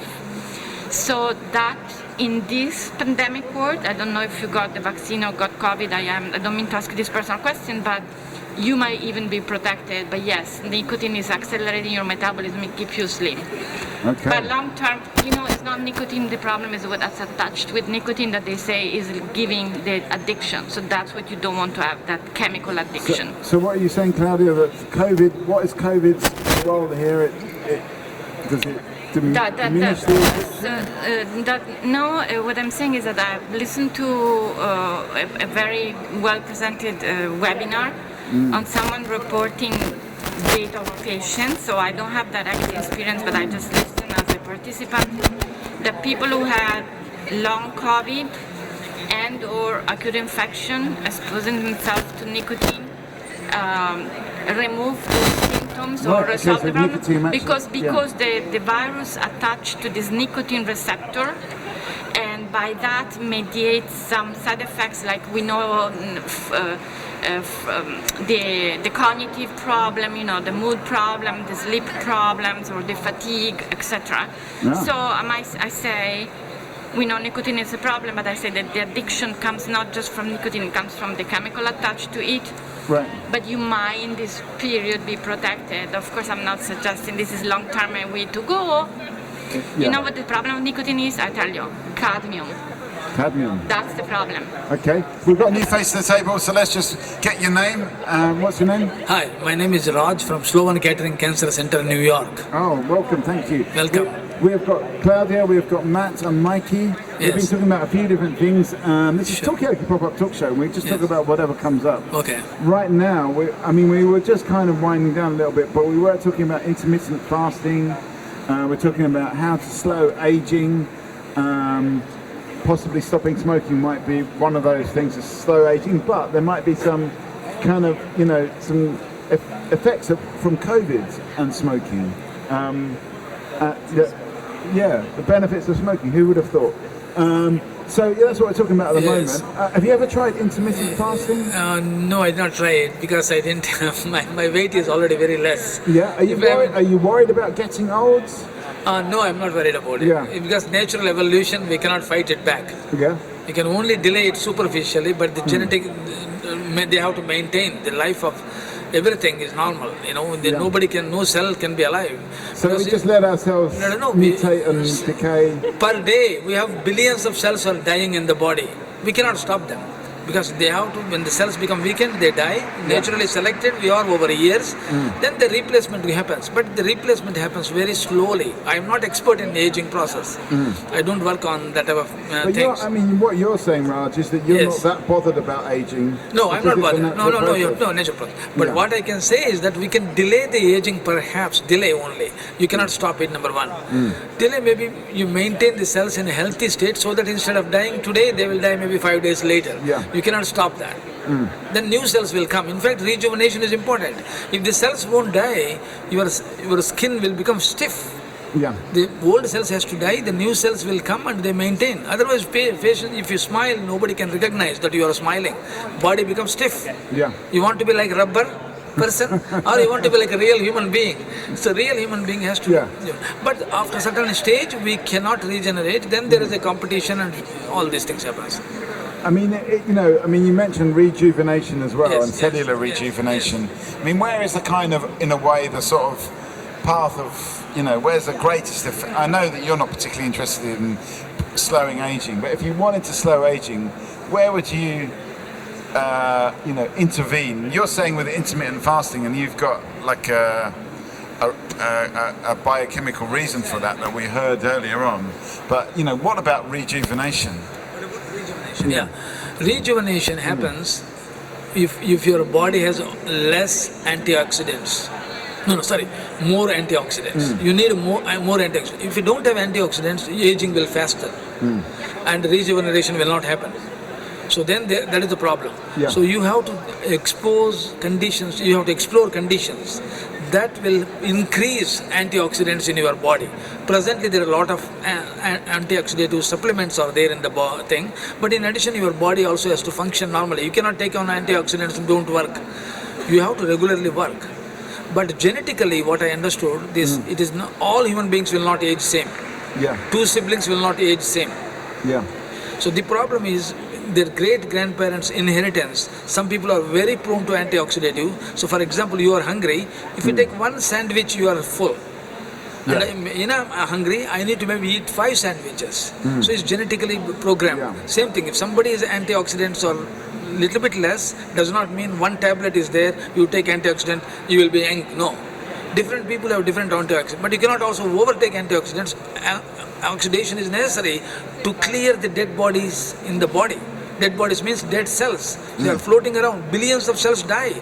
If you don't clear them, if there is no oxidative stress, you are not clearing them. Right. Okay. Then you are having so many dead bodies in our body. So think about dead bodies means dead cells. Yeah. Okay. So it's like having all the corpses still lying on the ground. And I would add to that, to maintain antioxidant level, even if they are different in everybody of us, is that trying to remove what we can work on, and now it's difficult, that are pro-oxidant, and they don't just come out from the diet, as I mentioned before, processed food, etc., but from the air and water, air we breathe and water we drink. And then general, problem with pollution or exposure to plastic and other substances that we find in our food, in our fishes, etc. So, and it was coming back to the problem before, we're all victim of lobby of various fields, the pharma lobby, industry lobby, from agricultural lobby, whatever you want to put a name on. So if we put all the money we put into trying to solve this problem downstream and trying to prevent and clear our water, clear our ocean, our air, and our food, then the next generation would look like Matthew. Okay, is the health of our oceans related to our own health? Claudia says yes. What do you think, Raj? About what? Sorry. The health of our oceans, is it related to our health? Health of oceans, yes, in two different ways. If the ocean, what do you mean by the receding of the water? Or increase? I think more you're talking about pollution, plastic pollution in the water, other pollution. Yes, that I agree fully with her. Because the problem is, we are one way or another ecosystem is circulating. So we'll have bad, yes, it has to be healthy. But how can people have to understand that we should not pollute the oceans? But people who pollute, a lot of radiation waste we are releasing into the waters. Now, even if we control in America, other countries you cannot control. So we cannot stop that. So there should be ways how to denature the radiating particles in the ocean. We should be able to find more discoveries. How can we clean continuously, like bleach? We cannot put the bleach in the ocean because fish will die. So you have to have friendly way of oxidants. Yeah, and it would be quite a lot of bleach as well, wouldn't it? To bleach an ocean. I mean, I think there is an issue with coral bleaching, isn't there? But that's a different thing altogether. Matt, any thoughts on this? Yeah, of course. We should keep everything plastic-free and pollution-free, I think, for our sake and the sake of the environment. But I think I saw some reports on, there's plastic in our clouds, but there's plastic in our brains, there's plastic in our bodies. It's bloody everywhere at this point. Let me get a final thought from you. Yeah. Okay, so there's plastic everywhere, you're saying. Let me get a final thought from Raj. It might be, I think, time to wind this down for now to get our carbohydrates in and age ourselves a bit more. But give us a final thought. Final thought, because of the ocean pollution also creates the oxygen tension. So that way we can increase the green forest if possible. We should be giving Nobel Prize to Bill Gates. Because of him we are using electronics nowadays. Otherwise papers, how many trees would have been damaged?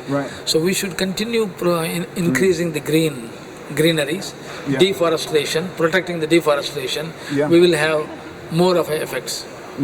Okay. So that's my thoughts. But otherwise, thank you very much for giving me this opportunity. No, thank you for coming. Thank you for coming, and we'll give you a little round of applause. There's not many of us here, but okay, let's get some final thoughts. Should Bill Gates get a Nobel Prize? And if he did get a Nobel Prize, would it be for decreasing deforestation? I would have gone. I mean, there's so many different ways Bill Gates could potentially have impacted humanity. But anyway, that's Raj's thing. It's up to you to come up with your own final thought. Claudia, have you got a final thought? Final thought is like, let's put our money, our brain and energy not into competition for who gets Nobel Prize or winning the next drug for cancer or diabetes or depression. Let's work on getting healthy environment, healthy life, healthy in physiological aging, and that means all what I said before. Thank you, and thank you for giving us so much in this session. Thanks so much for coming along. Have you got a final thought, Matt? A final thought. I will start fasting. What do you say? I will start fasting. You're going to start fasting? Yes. Okay, we're going to see. Watch this space. 2033. We're going to see if it's had an effect 10 years down the line. Thank you all. Thank you, everybody. Yes. We will connect. Thank you. And we'll be back later on after lunch, and we're gonna. I'm hungry. Yeah, all this talk of carbohydrates and food. So we don't want to fast. I'm gonna leave my fasting till tomorrow. You start in a week. I might start on the aeroplane because we're on a very budget flight where you have to pay for food anyway. So the fasting could begin on the plane. When are you leaving? We're leaving tonight. We're leaving in about 3 hours time. Yes, back to London. Not direct. No, we're going via Reykjavik in Iceland. So we've got plenty of time to fast, but not much time to sleep. So that our cortisol levels may well be high. You're allowed a week of time to recover, and then you start when you're home and settle down in your routine. It's easier. Yes. Thank you. Very nice meeting you. Thank you, Claudia. But I will say there's no routine. We just go from place to place. When I get back to London, then I've got to go to Brussels, then to Munich. Yeah, so we're just doing this show all around the place. So. As of recently. Yeah, he's the biochemist expert to help us understand. Yeah. Yes, still he's got a routine. He's got a routine, but I don't have a routine. Let's say I do. And also you connected with me in LinkedIn. Yes, we will connect. Claudia. Remember, I do diabetes, depression, and polycystic syndrome, and I look for collaborator for downstream analysis, and then people who write papers like trainees that need to get paper out. So we will connect. We will connect on LinkedIn, and we'll see where this goes. This could be a paper in itself. Thank you very much. Time for food. The Talkaoke effect. The Talkaoke effect. And we're from UK. Which part of From London. London. Yeah. So I met two Londoners. Yes. So nice.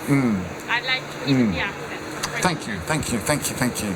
Mate, well, we're going to be doing more talking later on. Who knows what we're going to be talking about, but thanks so much. Come back if you would like to.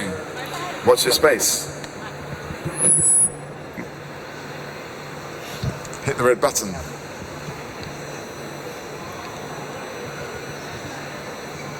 This is Talkaoke, a pop-up talk show where we talk about anything and everything genomics related, genomics not related. Please come and join us for our final round of talks.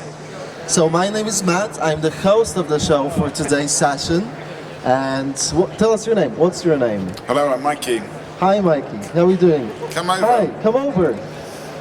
Come on, we want to talk to you. We want to find out. We heard a little bit about watersheds, to be honest, from Siobhan yesterday. But we want to maybe find out a bit more, get a different view, different perspective. New people, new perspectives. Exactly. That's what we're talking about. That's the one thing I think about today's Genomics Festival is just to get all the different perspectives of people coming from all around the place, doing totally different, studying totally different things. Come and join us. Hello, come and join us. I think we just need to get a compelling conversation going and see. Something interesting. Yeah. Yeah, so I think the proposed topic. Yeah, hang on. That's me doing that. Look, this person's going to join us. Hello. No. This is Talkaoke, a pop-up talk show. Please join us. We're talking about everything and anything. Yeah. Anything and everything as well. Anything and everything. It's all together. What are we supposed to be talking about? Hang on. Growing health disparities in precision medicine. Health disparities. Yeah, although we're only supposed to hit that at 2 o'clock, so we've got an hour of general chit-chat before then. General chit-chat. But we'll see if we can link it in. Health disparities, I think it's a good subject to talk about because they do exist. So have you experienced any health have you noticed any health disparities in your life? Around here or in London, around here, in your life? Have you ever felt that someone was treated differently to you, or you were treated differently by health professionals? Yeah, I mean, obviously there's two sides to this, isn't there? There's the inherent healthiness of individuals and their lifestyle, and probably there's a genomic component to that, we should say. Yes. But there's also the treatment options available to people. And the health care that they get, and generally the people that have the better lifestyles also have the better health care as well. But is it because what do you think the reason is? What is the I think it's inequality. Full stop, isn't it? It's inequality, all sorts of different inequalities. So what can we do? What would you do to stop this from happening? Because do you agree that inequality is something that's an important issue? I mean, I think healthcare has got a lot to do with inequality. Obviously, if you're not healthy, if you're stressed, if you're depressed, you're going to be a less productive member of society. So probably I might start with the mental health inequality, actually. So you think that... Do you think... Hi? So health inequality... Off mic. Eye contact first. There's no point. Okay, yeah. Okay. Which side of the coin are you on? Are you a health? Are you it could be something like that. What side of the? Yeah, or like, How's your health? Yeah, exactly. Are you healthy? Are you healthy? Yeah. Are you healthy, by the way? Am I healthy? Yeah. I feel healthy. Thank you. Yeah. Thank you. Yeah. Thank You're you feeling healthy? Yes. Well, na zdrowie? Na zdrowie. L'chaim. L'chaim, yes. L'chaim. Cheers. Okay, where are we going to go with this conversation? I mean, we don't have to talk about that, sometimes it's good as well to go with Talkaoke just to go off the subject, to go back on the subject. Do you know what I mean? Just linking things. Yeah. You had a saying, right? What was the saying? Remind me, please. About linkage. Linkage is the leverage? Leverage is the linkage? We don't have a saying yet, but maybe we'll come up with, maybe that's what we can do while we're talking, to come up with Linkage a good, maybe this leverage. man can help us out. Maybe not. Maybe not. Linkage is the leverage. Yeah, linkage, I don't know. Everything is connected is one saying that I like to say. Everything is connected. Which comes from Dirk Gently's Holistic Detective Agency. I don't know if you're familiar with this work. No. By Douglas Adams. He used to say everything is connected, or the character used to say everything is connected, Dirk Gently. Yeah. And I do believe that everything is connected. Sometimes it's finding those, it's a bit like with Claudia, finding these connections between depression and diabetes in the previous session. Yeah. It's quite unusual. And then you're finding a kind of, you're kind of looking at it from a different way. You're looking at it from a sort of biochemical perspective rather than, how people are presenting themselves and joining the dots in that way. So yeah, I mean, but there's all different kinds of creative ways to connect people, I would say. And the ideas connect people, and it might be more inviting. Yes, that's a good. Hi, this is Talkaoke pop-up show. We're just talking about health. If we care about health inequality, do you feel healthy? Please join us. So yes, we're talking about health.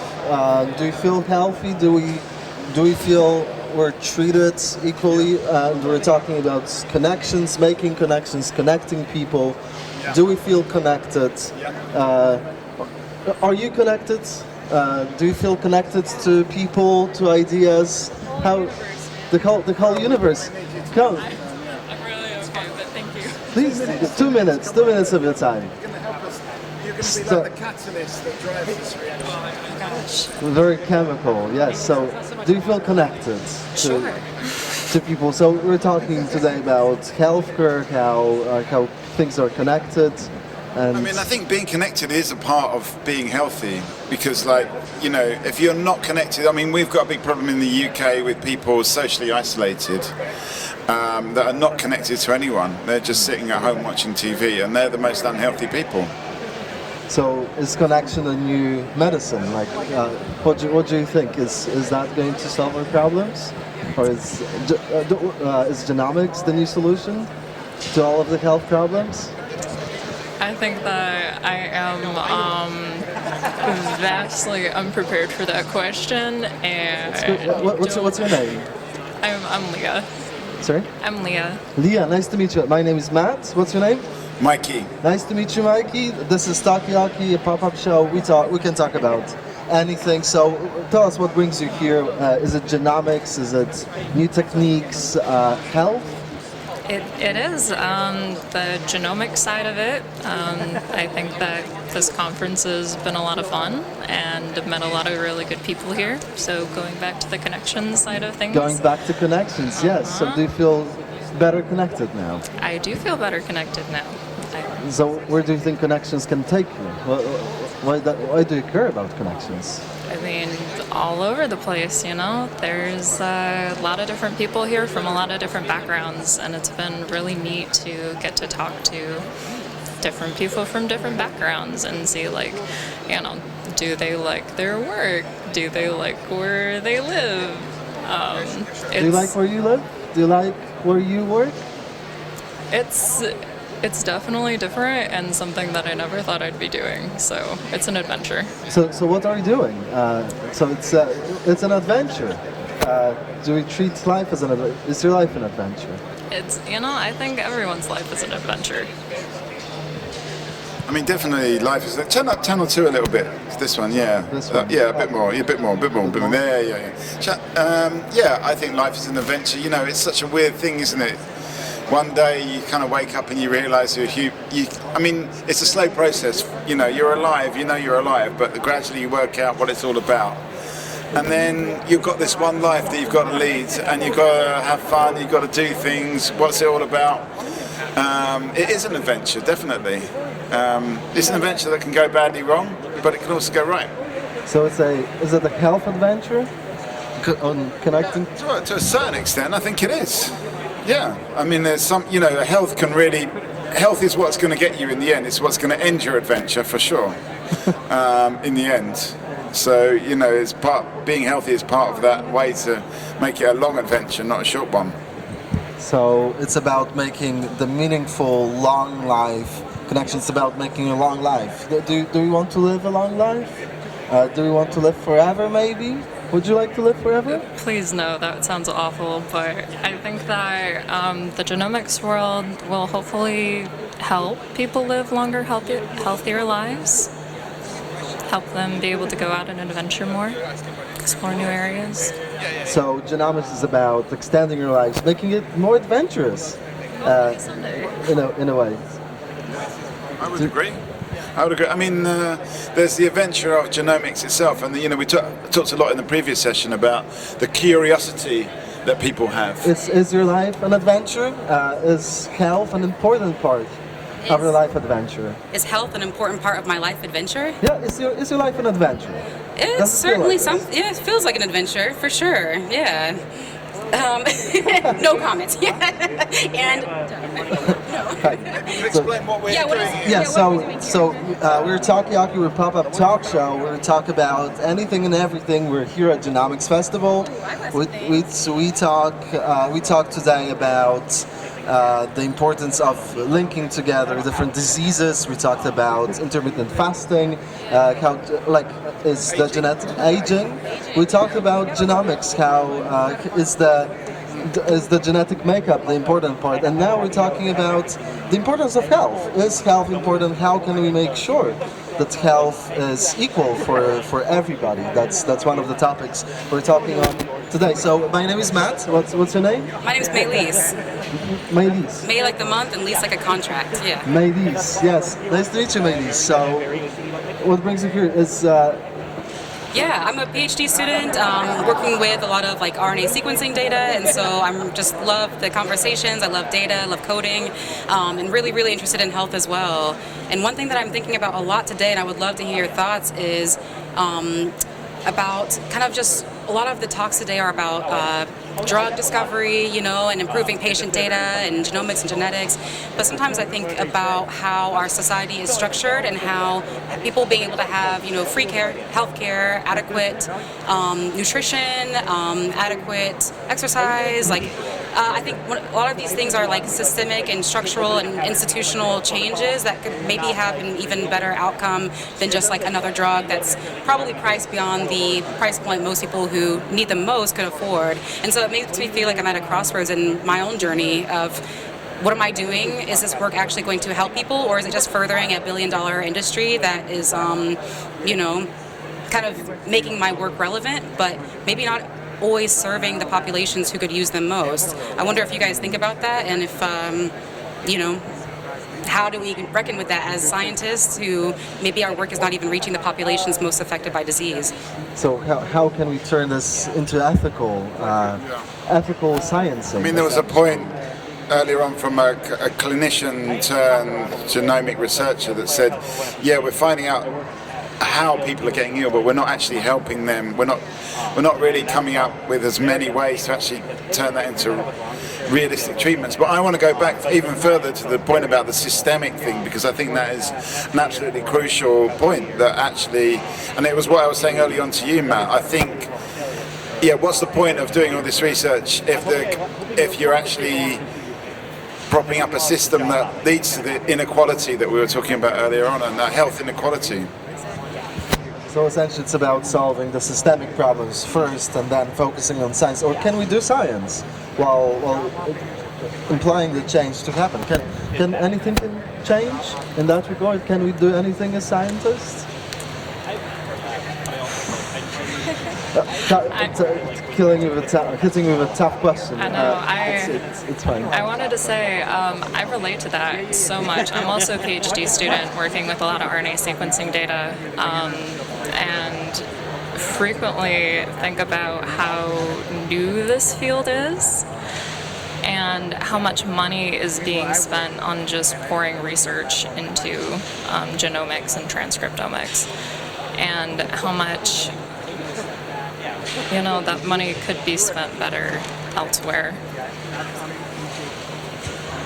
So we're just thinking about how much money is just being spent on research, right? I think there was a talk this morning in which someone said, I wrote it down because it struck me as like institutionalized health inequities can't be fixed without genetics. And I just thought, I just don't know if I agree. I think a lot of the data shows, and I think as scientists, yes, we're in genomics, but it's fun to look at data outside of our fields too, and when you say follow the data, not just your field, right? Like the data does show that community resources, reparations, right? I think we've given reparations to some groups, but not all, especially for a lot of Black and Indigenous groups who have had centuries-long oppression that is both current and historic, who have never received reparations. It's like, why? It's like the billions of dollars that we pour into different facets like military and policing and, a lot of those things could be poured into communities, right? And I wonder if, we talk a lot about like, the symptoms of disease, but we don't often talk about the instigators, the catalyst, and the catalyst is redlining, the catalyst is food deserts, it's not nutrition, right? So the wording matters a lot, and scientists in our papers, we don't often speak directly, speak honestly. I've never read a scientific paper that specifically said this is an issue because of redlining in the United States, not this is an issue because of nutrition. It sort of posits the issue as an individual failure instead of a societal failure, instead of a society that was literally designed to oppress certain groups of people, and really all of us, right, to varying degrees.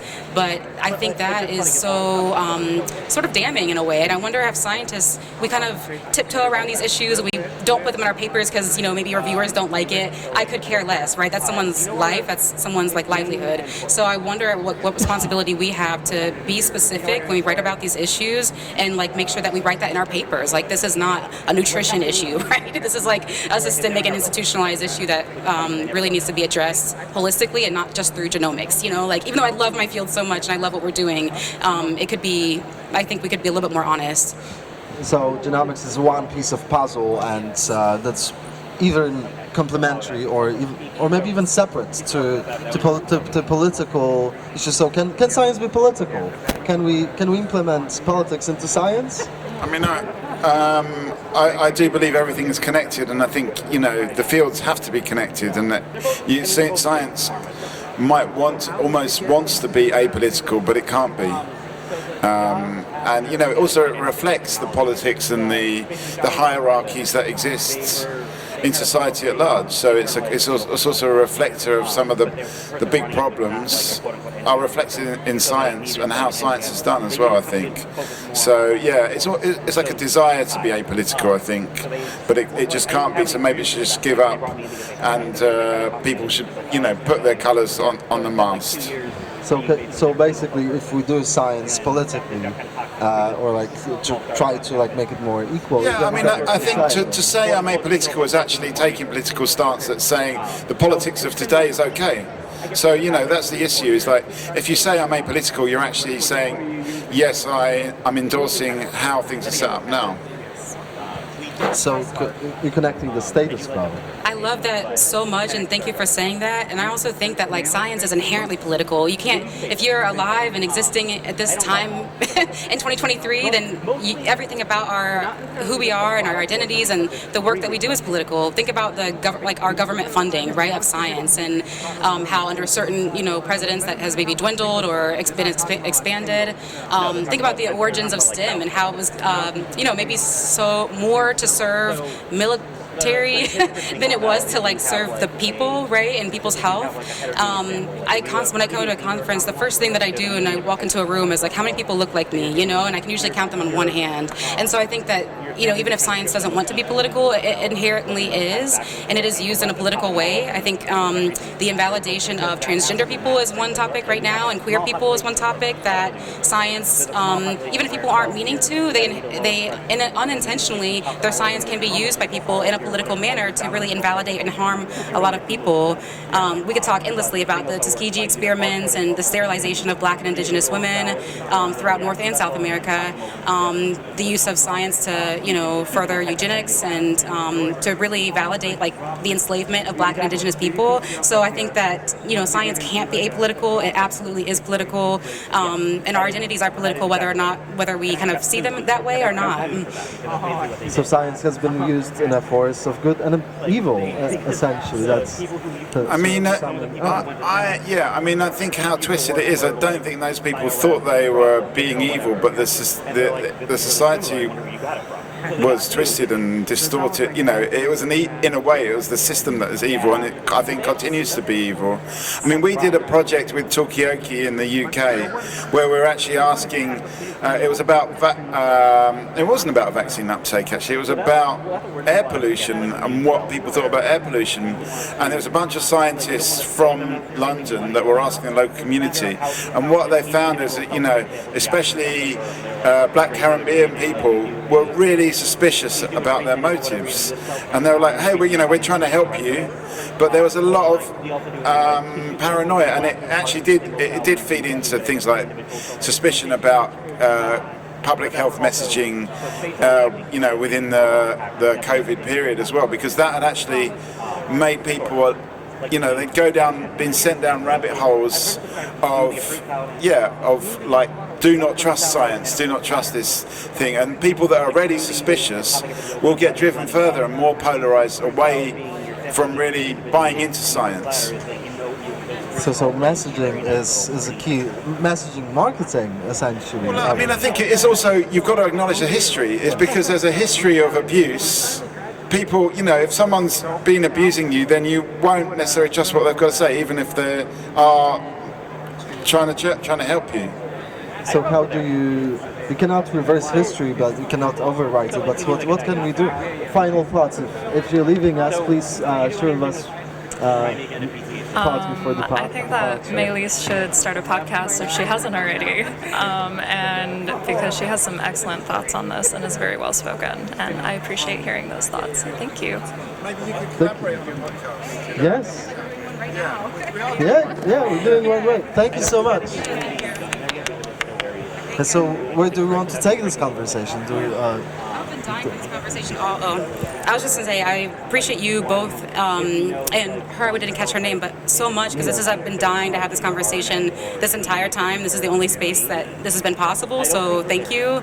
Thank you for coming. Yeah, no, this is so fun. And also, I guess speaking on that science, history, and mistrust, I think I just agree with what you said so much. I think that a lot of these people didn't maybe think that I think there was some people who might have been intentionally trying to be harmful, and some people who weren't. I think one of my dearest friends has this quote that says, you need to be soft on people but hard on systems. So realizing that and that's a lot of there's a lot of, there's so many good references here, but realizing that every single person is a victim in our society by these systems, again, albeit to different degrees. And there needs to be a certain degree of maybe vulnerability and honesty and accountability to move forward. Because ultimately we do need to move forward, but I'm not sure how that can be done without being able to have conversations like this and bringing them into every part of our work and daily life, so that we can collectively advocate for something better for everybody. sometimes when we talk about these things, people are like, oh, that's just for indigenous people, or that's just for black people. No, it's for everybody, you know? I think a great example, this is the last thing I'll say and then I promise we can switch. At my school, the policing budget, $6.5 million per year, is about 40% of our student budget, student services budget. 40%, $6.5 million every single year, and that has increased since 2020. So think about what $6.5 million could do for supporting students who are parents, students who are disabled, students who are, like, there are so many ways that $6.5 million could really, really help student services, right? So if you think about taking away the systems that are based in anti-blackness or anti-indigeneity, that is something that you can do that can actually fund a lot of these community services that we need that could maybe potentially alleviate some of these health disparities. So I think it's just a reallocation of funding and maybe trying to find ways to like think beyond the systems that we have currently and really being imaginative and thinking about how a new society could exist that really, really does serve every single person. So basically people just trying to redirect the funds. So can you just explain like what the policing budget is for? Like is it for just funding police or? Oh yeah, $6.5 million just, it's the university, so UMPD, even though we have the town of Amherst is extremely small, it's like a one-street town, so they have their own police department, and the university has a police department, so I don't even know how many millions of dollars are going to just this one small town of Amherst, you know? The university has a $1 billion endowment fund, billion with a B. If you look at most of the California schools, they have, you know, upwards of $6 billion in their endowment funds, yet they can't afford to pay students a livable wage, and they can't afford to pay staff and teachers a livable wage. You know, like, this is what I think when you talk about like redistributing wealth and redistributing kind of like hoarding that we are doing of money that is not necessarily needed so that our chancellors can have like a $500,000, you know, salary. Like the disparities, you can kind of see that even at the institutional level. Why are students making $20,000 in a place like San Francisco and the chancellors make $1 million? That's a pretty big disparity. And just the amount of money that goes to policing that could be used for student or literally anything else, healthcare, you know, community resources, more public transportation so that older folks don't have to drive themselves to doctor's appointments. There's a million things that you could talk about when it comes to being able to look at a public budget like all of our universities and reallocate funds somehow. So we need to come up with new, better ways to allocate money, like more.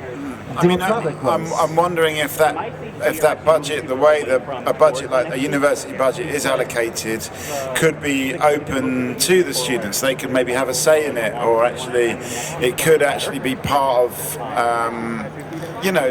part of the student life could be to decide, okay, we've got this million or billion dollars. What do we spend that money on? You know, what is important for us? I mean, obviously, you get words from the expert, but in a way it's their service. That shouldn't there be some kind of say from them about how it could be spent, or even an input into not just things, services funding, but also research funding. You know, who gets to decide what we're actually funding? Exactly. That's another just great, amazing point about like that's political, right? Who gets to decide what is important to fund? Who gets to decide where the money goes? And one thing, a funny story that I will tell, I'm not afraid to put universities on blast. A lot of the UC, like the California schools, were under a lot of scrutiny because there are unions. Like, right, a lot of universities have unions that are supposed to advocate for students and fair wages and things like that. Well, what the University of California staff would do would be, okay, there's a union meeting to advocate for better wages for students. It's a 2-hour-long meeting. The University of California staff would show up to those meetings 5 minutes to the end and then be like, oh, well, we didn't get anything done. We'll reschedule this for 6 months and maybe come up with something new. So I think that there are, again, this is like, these are different institutions that have a vested interest in making money. They are for-profit, businesses, right? Even though they're labeled like nonprofits. And so I think that that's something that, like, why aren't we talking about this more? How is this allowed to continue? How are they allowed to kind of delay, basically, at every turn and point, students and unions' efforts to provide a more equitable sort of higher education landscape, even though unions often fail to, consider racial diversity and racial equity. But, I think that they're just being kind of fought every step of the way by university administrations. So it's again about improving everyday life of many people. I mean, this is going a lot off the subject, but I for me, I would like to, it's Talkaoke, I mean, just from, what we do here at Talkaoke and what I'm interested in. I think there's far too little research into these questions of how institutions, how decisions are actually made, and our priorities are taken, and that to me is where the power lies. But it's almost like the science of, it's a psychology really, it's a psychological study of how to make decisions in more equitable ways collectively. Where is the research on that? There's not. I did a Google search recently, and I found just one university in Morocco studying this.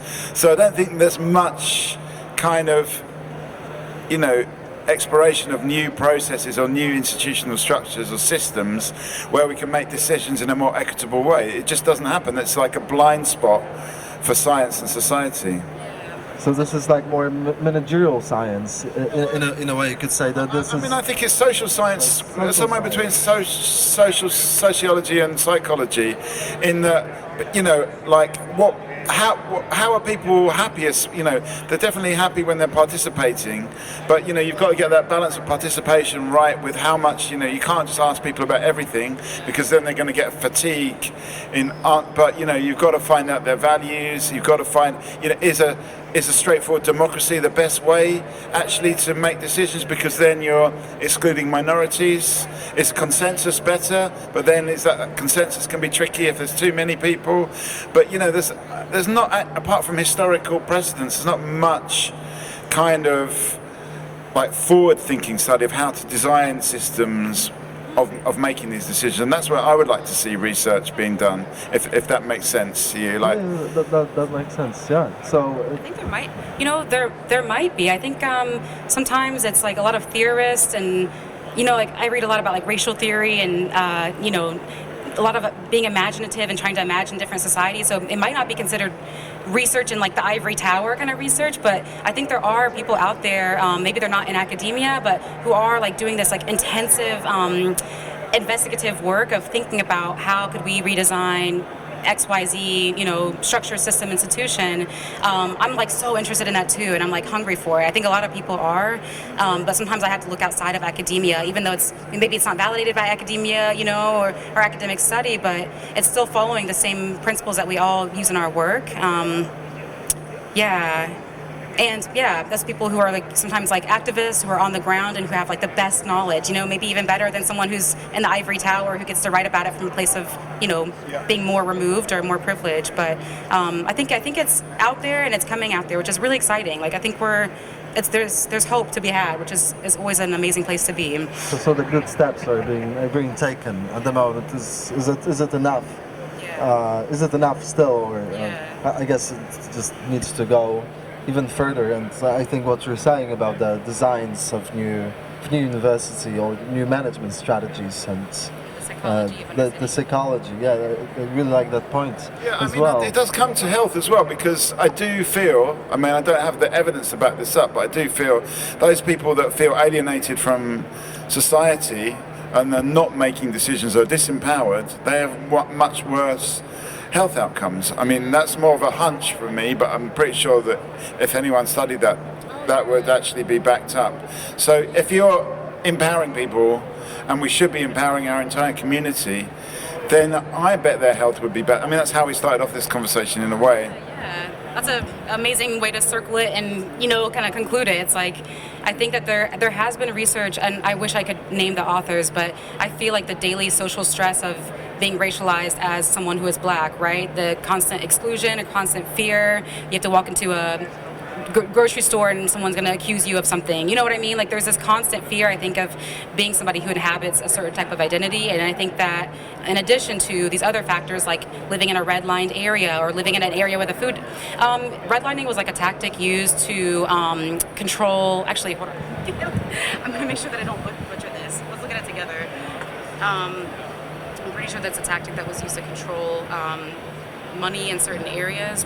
So it's kind of like defining areas like minority areas and just putting less money towards those areas, something like that. What's Wikipedia saying?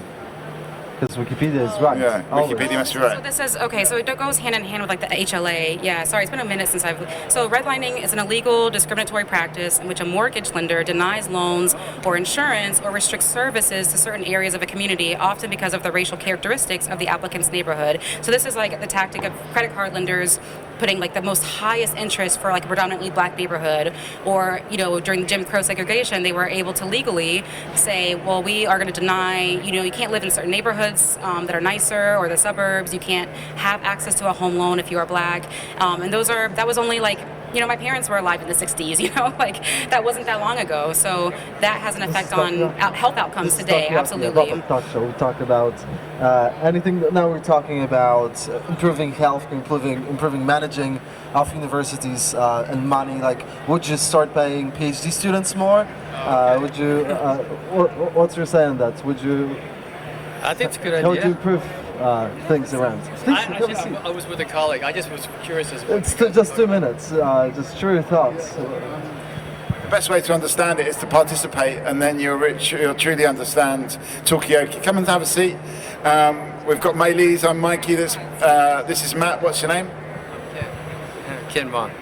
Nice to meet you, Ken. So I'm Matt, and I'm the host of the Talkaoke. So we started talking about healthcare and equality in healthcare and how we can improve this, but then we started talking about how we're spending a lot of money on for example, the policing, and so we could at universities, and how we could redirect these funds to help some students out a little bit more, and how staying connected, as Mikey was saying, is an important part of healthcare. What is an important part of healthcare for you? What do you think is important in providing healthcare? All right. Talk about how genomics yeah. talks about symptoms, and well, I don't want to repeat it, but we were talking a lot about I think what started this conversation is that so much of the genomics, we talk about genetics and we talk about symptoms, but we don't have to talk about some of the things that are driving these health inequities, right? It's not just, oh cool, we're making a drug, but number one, is that drug going to be in the price point that most of the patients can actually afford, especially the people who are disproportionately affected, who are often maybe lower income or marginalized in one or multiple ways. And number two, like, what is our responsibility as scientists, maybe in CEOs and industry workers and et cetera, to kind of name those drivers of health inequity. It's not nutrition, it's redlining which we just defined, and inequities that are sort of driving these things. Is that our responsibility to be able to name that specifically in a paper? Is it our responsibility to know about the history that is maybe driving some of the inequities that we study and epigenetic changes that we study? I think that's what kind of drove this conversation about our research, health, and how it is so entangled, and what is our primary role as scientists and as people who are working diligently for oftentimes drug discovery, which is also like $1 billion industry, when sometimes it's like, what would $1 billion do if we completely restructured redlined areas or communities, right? How would that, or provided community services, or put a healthy grocery store that was priced equitably in a food desert, right? Would that maybe be more beneficial than a drug? And as a scientist working on drug discovery, that's something that I have to reckon with a lot. Is my work actually helping people, or is it just funding another $1 billion industry? It's a lot of untangle, but it's a big thing to tackle. I can this conversation here. Because go ahead. No. So what kind of epigenetic changes do you study? Right now, I'm looking at sex differences in Alzheimer's disease and working with the Religious Order Study and Rush Memory and Aging Project. So there's controlled access data sets online. I'm very new to this type of work in bioinformatics. I've only been in this field for about a few years, but I'm doing my PhD in sex differences in Alzheimer's disease, and so it's something that I'm just very interested in. I have family who have had the disease, and I'm just very passionate about science and coding and data, but I'm also very, very passionate about the history of our country and the history of other countries globally, and how people who are severely marginalized, we kind of posit this as an individual problem, like, oh, it's nutrition, people aren't eating right. No, they've been completely restricted from being able to have access to adequate nutrition and food, or a livable wage, or, you know what I mean? Like, it's the way that we frame these kind of problems that I think sometimes can be unintentionally maybe kind of harmful, because we just keep propping up, like drugs is the solution, genetics is the solution, genomics is the solution. What about investing $1 billion into, nutrition in underserved areas? You know what I mean? Like, sometimes it is hard to contend with. I just wonder what you could do with $1 billion in nutrition. How would you spend the money? $1 billion? Yeah, well, how would you spend $1 billion? Would you spend it on a kind of? I mean, it's interesting, because where I'm from in East London, they kind of did that. In the slums in the 19th century, it was mostly actually a Jewish population.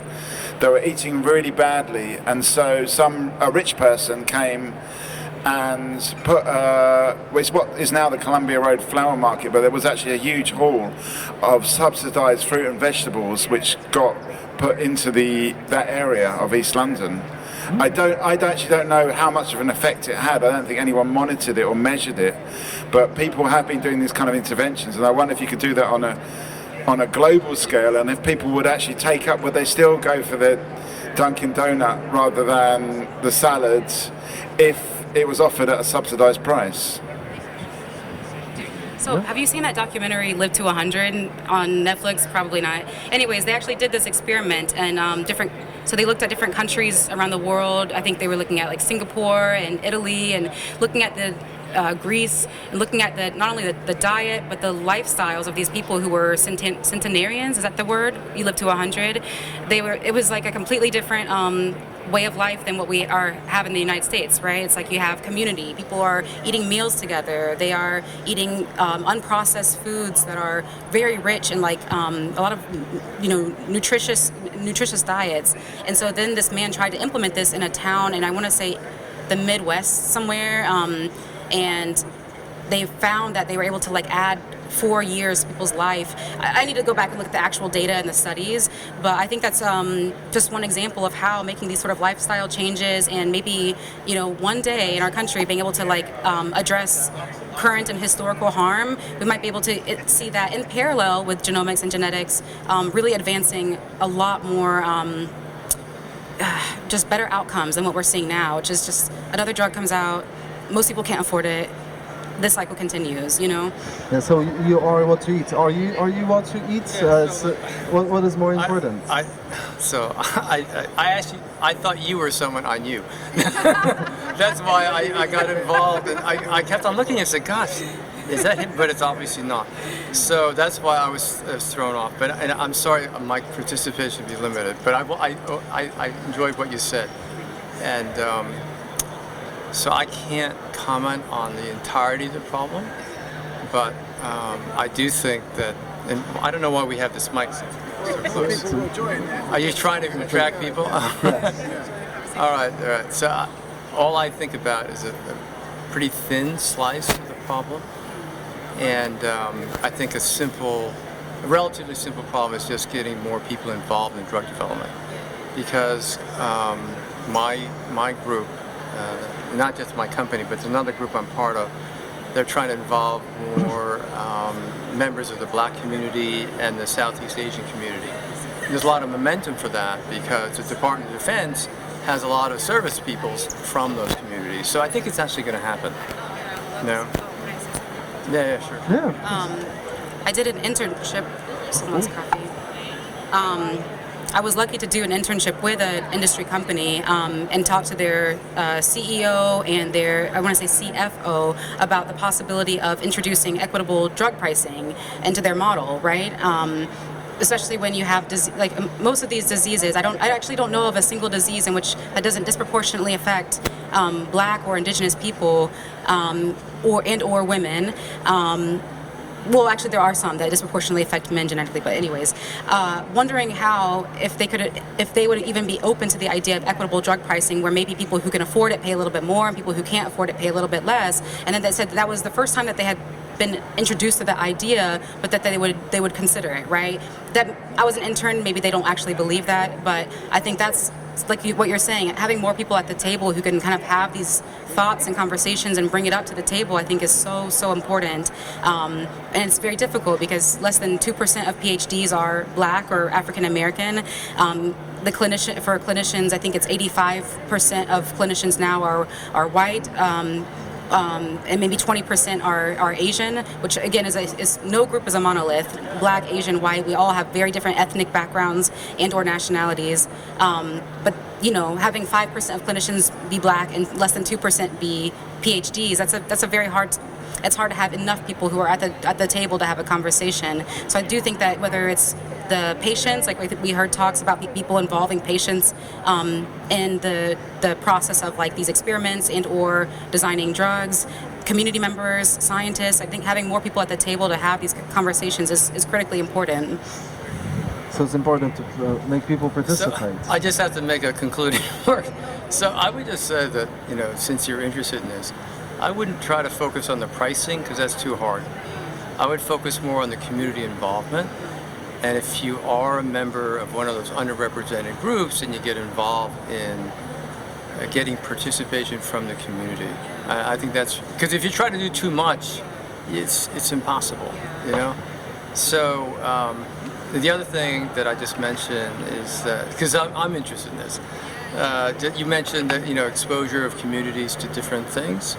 PFAS, right? I'm sure you've read about that. PFAS, fluorinated compounds. Oh. Yeah, PFAS. I might be pronouncing it wrong. But of all the groups in America, who do you think has the highest concentrations? Who? Is it like something that's in the water? Is that what this Yeah. Black and Indigenous populations? No. It's actually Chinese Americans. Oh, really? There's a woman that studies this at Columbia. I haven't been able to reach her, but maybe it's something in the food packaging. I don't know. I haven't been able to reach her, but there are some exposures we all have, and that cause epigenetic changes, and that's why those are the slices of life because you can do something maybe about exposure, and you can do something about getting the community out. But beyond that, pricing, that's too big. That's too big a problem. So for me, I actually have a limited time before I'm going to be at this. So I'm sorry, I'm going to limit my participation. Thank you for sharing. I'm sorry about that. Thank you for your thoughts. So expansive like you. That was my final. That was your final thoughts. Actually, it's already 2 o'clock, so the next talk's right here. Yeah. So thank you. Thank you so much. I had no idea what was going on, but you look That's so much Talkaoke. Thanks for being open to it. It's fun. Yeah. And your concluding remarks, final thoughts. Oh gosh. What do you want to leave us with? Maybe just understanding that we have so much both privilege and it's exciting to be a scientist. It's a privilege to be a scientist. We definitely need more scientists from underrepresented groups, especially racially underrepresented groups who also have additional marginalized identities. And it should be exciting. It should be exciting to find new ways of existing and operating that really serve every single person, and that's what keeps me going, I think. I really hope more than anything to see those conversations happen more. Every time I see a talk, it's like hard not to think about. So I'm really grateful that you guys are here and that you exist and that you let us talk about this for so long. Thank you. Amazing. Thank you for coming to see us. And it's really great to hear that perspective. And I do one of the things we were talking about late yesterday was a culture shift in science, and a lot of the people around the table were saying, the days of like the people that kicked off this festival, the older kind of, the big names. Someone was saying at the end, actually, that idea of like one big kind of glamorous name, it's normally an older white man, over, and actually we're moving to a more collaborative kind of collective culture of science. I do think that all cultures evolve all the time, and hopefully the culture of science is evolving into something that's a bit more a bit less hierarchical, more involving, more diverse. We'll have to wait and see. It takes individuals to actually make that change as well, I suppose. So, but I think that at least people are saying that the culture is changing. I think it is, but it'll take a long time. Like if you look at the Google top 50 richest people in the world, and what do you see? You see 50 white and maybe a few Asian men, right? Maybe some white women in there as well. So I think that people's another thing is that, like, sorry, this is the very, very last thing I'll say. I love all your points so much. I'm gonna literally take a business card, but one thing is that, like, even if we do have more underrepresented people in the space, it's going to be another challenge not to recreate the same systems, even if you have diversity, right? I think a lot of businesses thrive on this. They're like, we have a, POC manager, but that POC manager is doing the exact same thing that a, white male would have done in the exact same space, right? Like, how do we make sure that we are not only diversifying, but not reproducing the same types of harm just with a brown body, right? Or like a different, a queer body or a trans body, right? Just because you are underrepresented or marginalized doesn't mean that we are not capable of reproducing the same types of harm. So it really is like, it'll be like a lifelong process for me, at least, of just thinking about, how can this change? How can I change as an individual and not reproduce the same types of harm that I've experienced? And that takes a lot of deep thinking, a lot of deep work, a lot of painful work, and also a lot of joyful work. Like, oh, phew, I don't have to try to be a girl boss. Like, thank God. Like, that sucks. So yeah, I think it's exciting. It's an exciting place to be, and yeah, I appreciate you both so much. Yeah, thank you so much. Yeah. That was amazing. Can I have your card? I would love to be able to follow you guys, post this. Oh, you're from the UK. You are from the UK. Please. We're from the UK. We've come over just for the Festival of Genomics, but obviously we'd like to do more stuff here, and we're also looking for always new people in the middle of the table. Not that there's anything wrong with Matt. There's nothing wrong with Matt. You're doing a great job. Yeah, but we need more. It can always change. I'm also doing a PhD. So I'm also a PhD student, but I just came over to do it. Work on if you want to share really quick. Can I share? Yeah, of course you can. I can quickly share. So I'm a protein biochemist or a chemical biologist. Okay. So what I work on is P53, which is an important cancer protein. So I studied the activation process of it. So like, it usually gets phosphorylated and it leads to its phenotypic response, which is to kill the precancerous cell. If it stops working, you get cancer. But we basically don't really understand how these phosphorylations work, so I synthesize these proteins in the lab.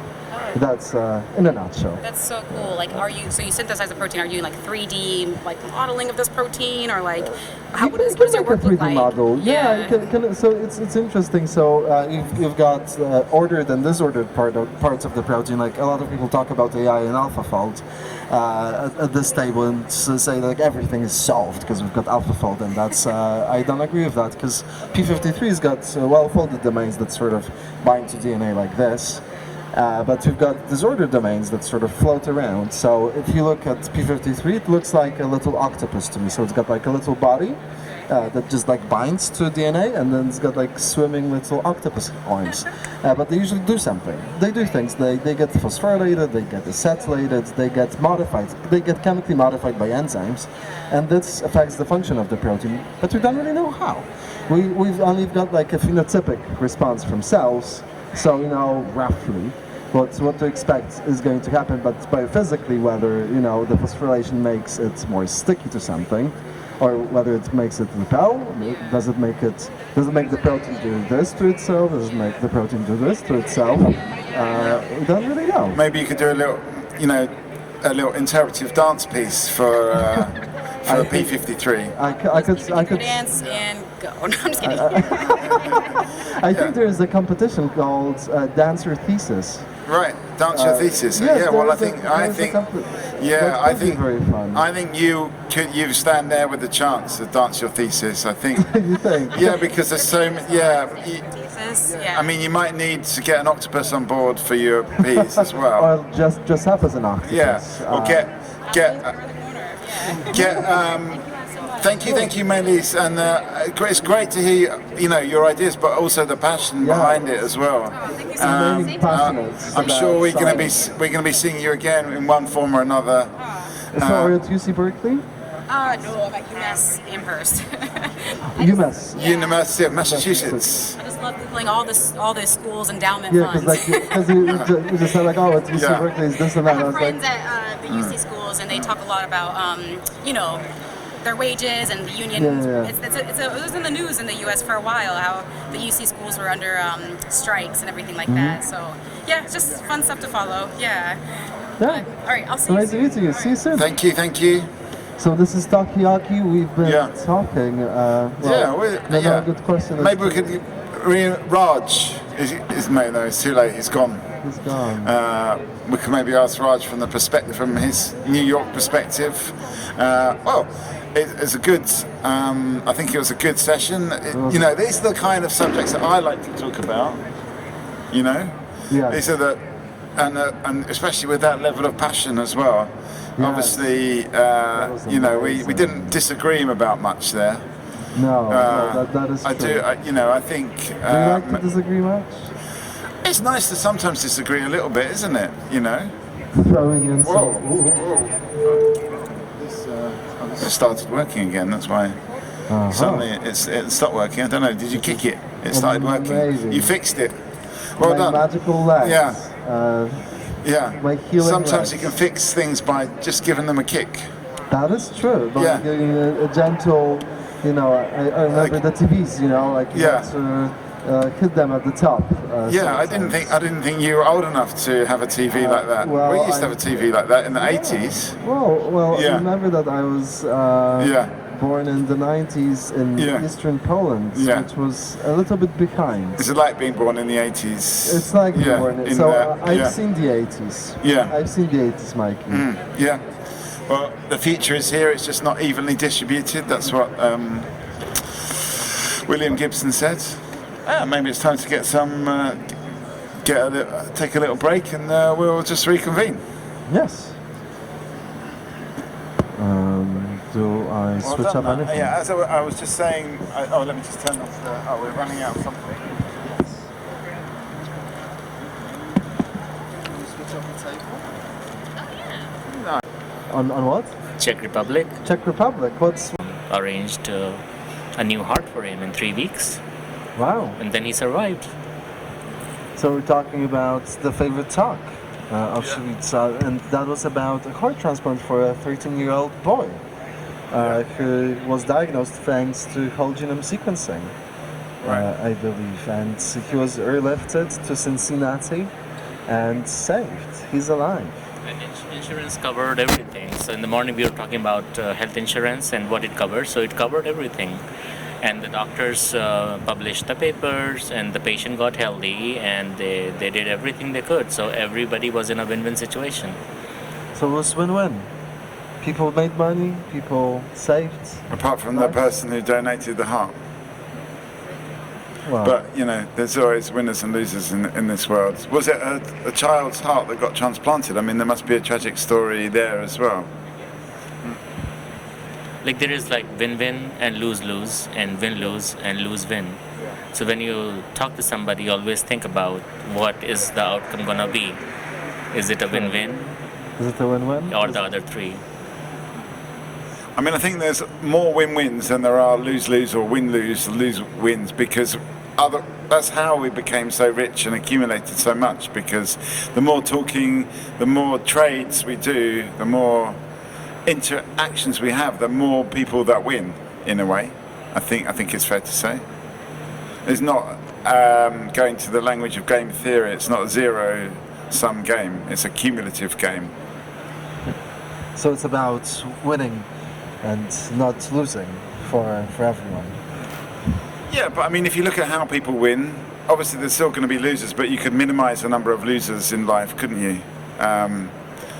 On all sides, in a genomic way, but also in a social way, in a business and economic way as well. There's possibilities for more people to win, I'm sure. So basically you're talking about having the balance of winning versus losing. Make the most win and the least lose, or no one lose.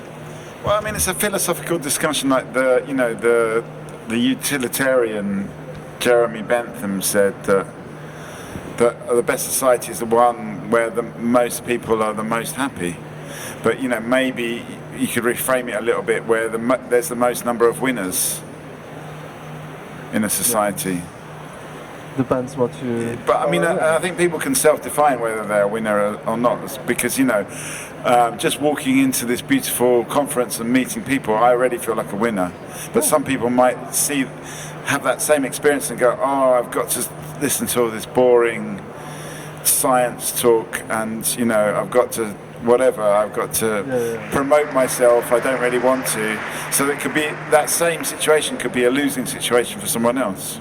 So it's a matter of perspective and what you define as a win. What is a win for you? I mean, it can be just as black and white as a winning and losing situation. It could be also that you may be happy with the outcome if you sometimes lose, because winning may not be the happiest thing all the time. Mm-hmm. Sometimes you lose and you become happy.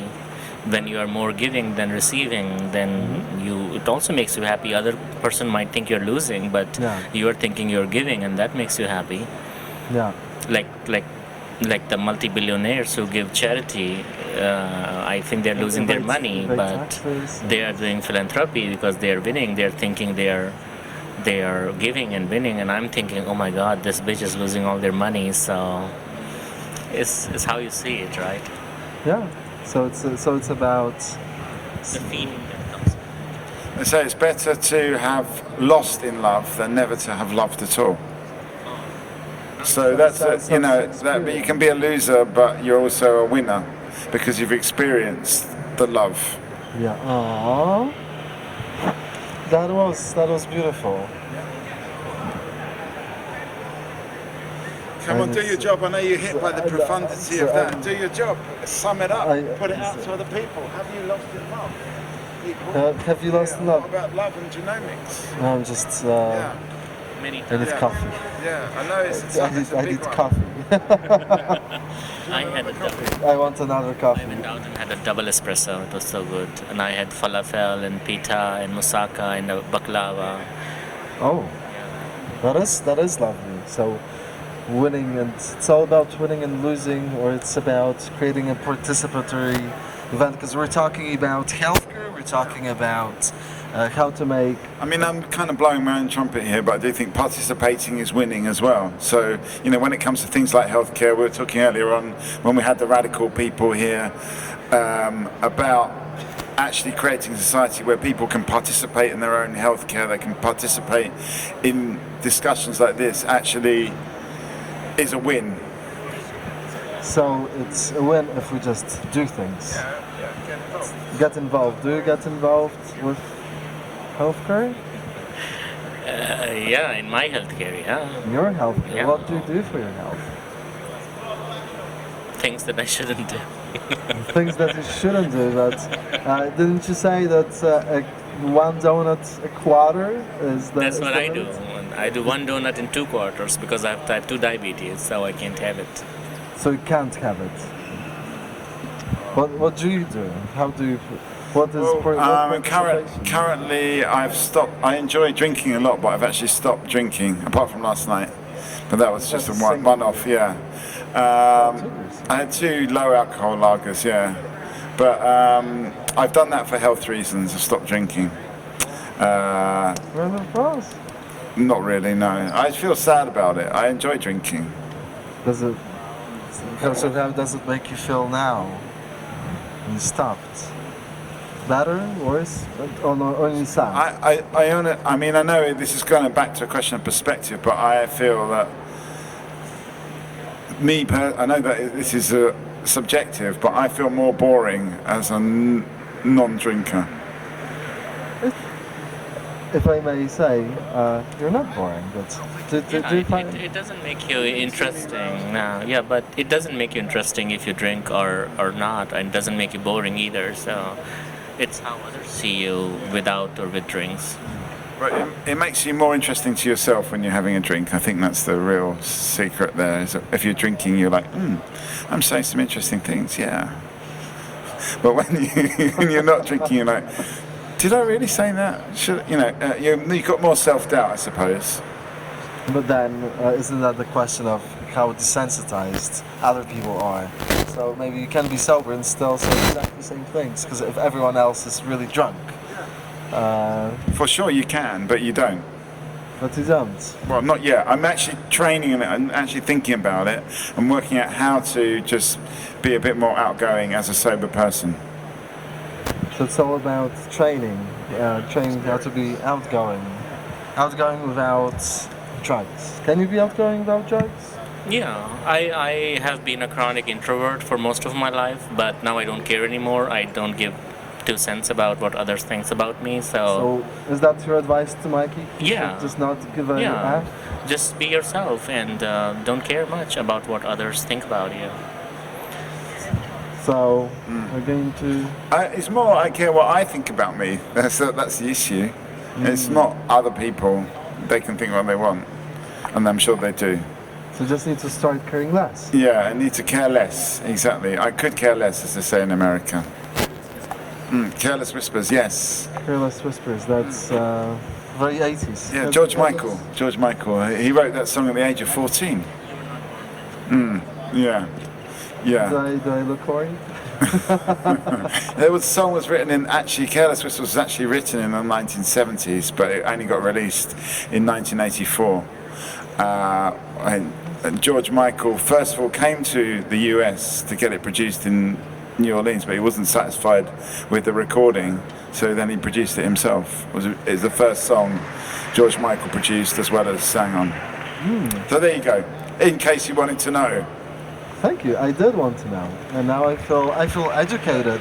It's all about we're talking about health, about participating in health. What can we do to make health more equitable to people? How can we make universities a better place, more diverse, more equitable? We're talking about health. What we're doing for our health. Are we staying healthy ourselves? Well, there was Raj earlier on who said, we're just going to get old and die, and we should be focusing on learning to accept that rather than trying to prevent us getting old and die.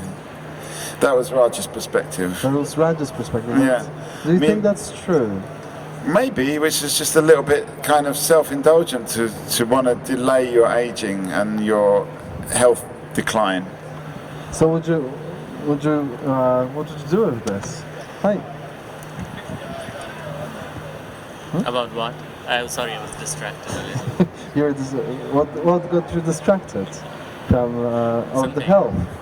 Something got you distracted. That is fine. This is Talkaoke, and so we all get distracted by a lot of things, I believe. But we talk about health. We talk about what's important to us. So, what is important to you, Mikey? Other than health, is there anything more important than health? Well, I'm just checking the football score. Soccer, as it's score. I mean, that's probably not important to anyone else here in this room. Mikey, what is Tottenham? I can't say it on we can't talk about that now. We can't talk about that. No, I'm not going to talk about it. I'm talking about West Ham. They are winning at the moment, but no one's going to be interested. But it's connected. Everything's connected, yeah. So what I said is connected to West Ham. Yeah, exactly. It definitely is. Everything's connected. Everything's connected.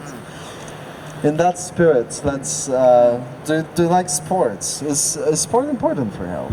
Even can you do what kind of sports? Any sport. Chess. I do like some kinds of sports, but what sport do you like? I like pickleball. Sorry? Pickleball. It's a very American thing. It's a ball which has multiple holes in it.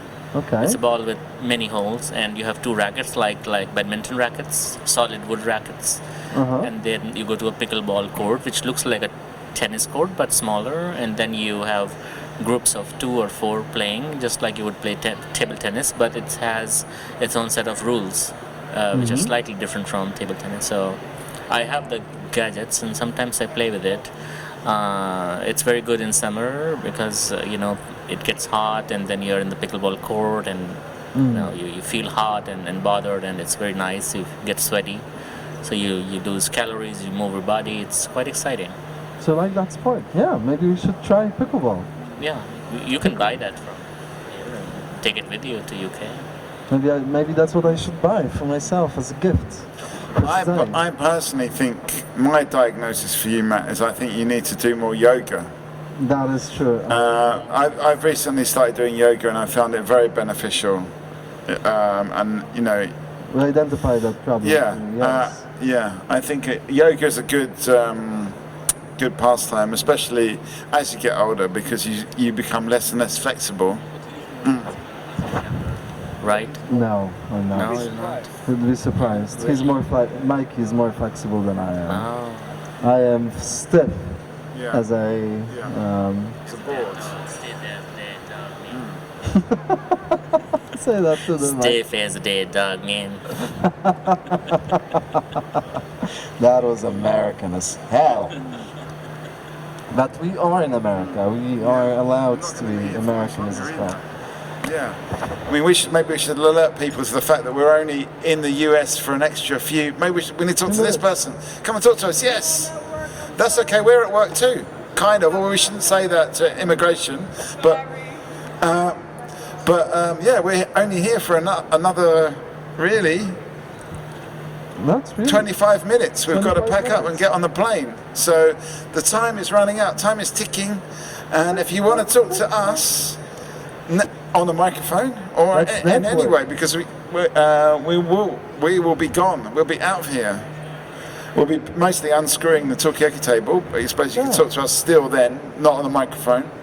But if you want to take part in this experience of Talkaoke, yeah, maybe Shobit, you could describe Talkaoke to those people that haven't participated in it, explain the joys of it. I think I over-participated here. So. There's not such a thing as over-participation. No, there is only participation or walking past. And you didn't walk past, you joined and you dived into conversation, contributed to it, made us laugh, made us giggle, made us reflect. Made us cry. Did I? With Man, laughter. why? No, I didn't make it cry. Or you made that guy that eating the donut cry. And silent tears. You know, because you pointed out that he shouldn't be eating the donut, and you kind of ruined his enjoyment of that donut. So, was that evil? Was that a good thing? Do you feel good about it? Yeah, he ran away, right? So he knew he was doing it not right, and I called him out, so... Hi, we're talking about health and healthcare. We're only here for another 20 minutes. Please do sit down with us. My name is Matt. I'm a host of the Talkaoke show. Today we're talking about really a lot of things. We're talking about participation in making networks and how creating more equitable healthcare is important, or like how maybe nutrition is more important than actually developing a new kind of drug with genomics. So what are your thoughts? Like, are you enjoying the conference? What would you like to share with us? Well, I think that, again, it's going to be a comprehensive answer that one thing is not enough. Nutrition is certainly a very important aspect. I believe a lot in making sure that you have a good diet and so on. But sometimes disease cannot be overcome no matter how good your nutrition is. And for that reason, it's important for scientists to understand the underpinnings of disease and then try and come up with, potential treatments. Having said that, we are also over medicated. Many societies are over medicated, so we have to create a balance between what you really need versus your diet and your lifestyle. Amazing. So that's all about the balance. So my name is Matt. What's your name? Nirmala. Nirmala. Nice to meet you, Nirmala. We've got Shobit, we've got Mikey, we've got Nirmala, and this is Talkaoke. So, Mikey. But I mean, I think the question that was posed earlier is, are we looking down the wrong end of the telescope at health? Because we're trying to treat the people that have already lived the longest with the diseases of longevity, rather than, in a way, the low-hanging fruit, the easier health outcomes are those people with very basic needs that need to improve their nutrition, the stress in their life, and those kind of very basic things. You could spend the resources on that, and if you were kind of keeping score of the country's whole health statistics, you do much better than trying to stop people that treat people for advanced cancer or Alzheimer's or things like this, or type 2 diabetes, which we talked a lot about. Yes, we did talk a lot about that. That's true. But if you have a family member who has cancer, unfortunately that argument will not work. So it's always a question of economics. So for example, if you say there are 100,000 diabetes patients and there are only 10 cancer patients, where should I put my money in terms of trying to discover medication or trying to alter lifestyle, then that becomes a question of numbers. On the other hand, if I know that diabetes is really a lifestyle disease and not a disease that can be treated with medication, then even though the numbers are larger, I would rather focus on the cancer, which I know cannot be treated by different nutrition and so on. So I think it depends on the situation. Yeah, so this is Talkaoke, where we talk about today healthcare. We're talking about health, now diabetes versus cancer, the treatment options. Can we discover just new medicines with genomics, or can we, or do we just solve these problems by changing lifestyles of people and investing more money into this? So we're hearing that actually no, maybe we just need to still invest in new medicines because there is a limit that we're hitting. That's what Normal is saying. So what's your take? And what's your name? I'm Matt. Hi, I'm John. I'm a field application scientist for Parse Biosciences. Nice meeting you, John. My company sells kits for single cell profiling. So that kind of caught me off guard. I don't have too much thought on that, but I think. Yeah, we can come back to you. I think. Yeah. I think right now, we can collect tons of data and plenty of data on some of these topics, but the problem with the bottleneck right now is really in the computing, being able to make sense of all this data and standardizing the different collection types of data in order to make sense of a bigger picture, because everything is in different formats. So the data collection isn't the problem. The bottleneck is making sense of all the data that we have, perhaps. So once we get more data and make more sense of the data, that's when we will be able to make the change. And perhaps once we get more information, we can break through what we see as limitations at this point. So it's still about making new discoveries and pulling it together. Yeah, so addressing that exact point, let's say about 10 or 15 years ago, there was a discovery made that cancer is caused, people who have cancer also have a really, I would say, weakened immune system. So, or the immune system acts in weird ways in cancer patients. So there was a link seen between immunology and oncology. And a new field was born called immuno-oncology. As a result, because cancer research tends to be funded more, there was a lot of funding that went into immuno-oncology research, based on which not only are cancer patients benefiting, but also people with immunological diseases are benefiting because of the additional knowledge about the immune system. So I think we should be careful that we cannot really compartmentalize diseases. There are some commonalities between diseases, so for example, diabetes and heart disease, immuno-oncology. So therefore, we cannot say, I'm going to put more money here, more money there. I think you just understand biology as a whole. So it's about understanding biology as a whole and all of us contributing to this common knowledge, and essentially. To echo that, around 2005, 2008, 2010, around there, some scientists were looking at some hot springs bacteria, archaea, looking at viral defense mechanisms. And look at 15 years later, 20 years later, and now we have CRISPR, which is revolutionizing the field of genomics. So to go even further from that, we really need to look at funding these basic science research, because some of these discoveries turn into literally world-changing technologies. So we need funding for basic research to further understanding of the world, but also to drive the discoveries. And yes, you're making an excellent point. I really love that. So, Mike, you had your hand up. I think it's true. You can never know where the science is going to lead you. So you can't really, in a way, I'm not really saying that we cut off the avenues of funding unless they're, got the maximum direct people impact. Because as you say, you don't really know. But I suppose it's more about the low-hanging fruit. Earlier on, yesterday actually, that someone was talking about this kind of pioneer science to be the first, to be the best. But then, who fills in joins all the dots later on when it's more about kind of, more mundane kind of discoveries about smaller things that actually do need to happen as well to actually, so the groundbreaking things actually become treatments and, and actual do actually change the world. So someone needs to be crossing the T's and dotting the I's.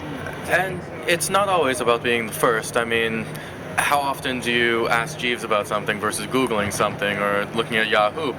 It's not that you have to be the first. It's not that you have to be the groundbreaker. It's just that you have to be the best. So you have to be, is being first being That's the a really best? good comment. I'm going to put it onto my MySpace account. Or Mastodon, if you're a scientist. Do you have a Mastodon account? So Or still on Twitter. I think we all want to do things in the best way we possibly can. And I agree with John in the sense that there's so much heterogeneous data that's coming in that we need people. I'm from a data science company, so I'm biased in that sense. But we need people to understand how to integrate different types of data to convey one biological message. I mean, it used to be before that you could just look at somebody's mutations and understand their disease. And now we realize that that's not going to happen. Not only do you understand the mutations, but you also have to understand what level of expression the genes have in their particular tissues and understand a bit more about the disease. So you cannot really ignore one data type for another. So I think they're all important. We don't know to what extent they may be more. Some data types may be more important in certain diseases than other diseases. But again, to echo what disregard any. You just have to be any objective evidence. about the data you're looking at.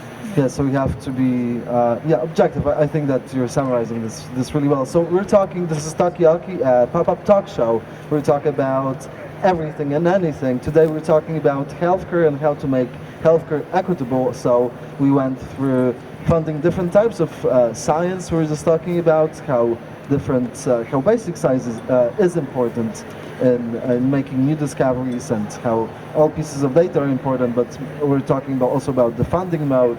Can we make funding more equitable for everyone at universities and elsewhere? Can we solve our problems with nutrition? So, Kai, what's your name? My name is Yingse. Nice to meet you, Yingse. So how would you approach this problem, the healthcare problem, and we're just gonna get final thoughts from Shabit. I will be back. You will be back. What about we've got 10 minutes? I will be ready. Okay. So just to rephrase the question, so how do we repair the healthcare? How do we make it better? And what should our priorities be? Did you finish your talk? Yeah. Sorry, your question. So how do we make healthcare more accessible and more equitable? We're talking about how getting all of the pieces of data is important. Is basic research the answer to this? So we're just asking for your thoughts. Oh, okay. Healthcare. We can come back to this. So, with many things, in science especially, these diagnostic assays, these tests, these kits, the pieces of technology are only available to researchers who are near a major population center. So, with both medical testing devices and also with just scientific tools, making them accessible to researchers, to clinicians, to people who are trying to better healthcare at all levels of this journey. Making the tools available, regardless of where you're at, I think is a step in the right direction. So making the tools more accessible, essentially. So making healthcare equitable is a kind of a different topic than research, right? So that depends on so many things. It depends on the payer system. It depends on the way health insurance is handled and so on.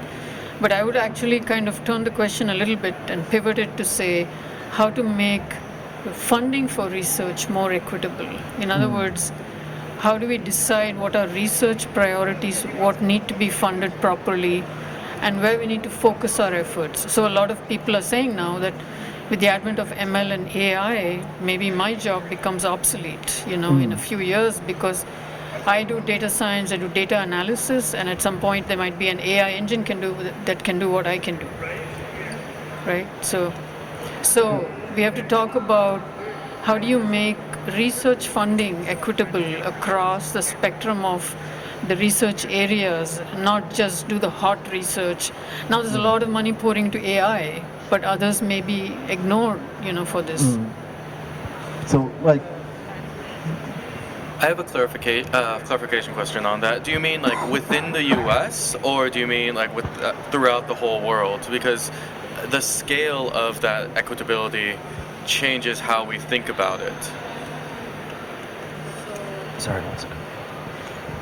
So in terms of, you mean access to healthcare? Is that what you're saying? Or in terms of access to healthcare, we ourselves know that there's more money that is being spent on diseases of the so-called developed countries. And if you see some of the diseases that are in Asia or Africa, they don't get that much research funding.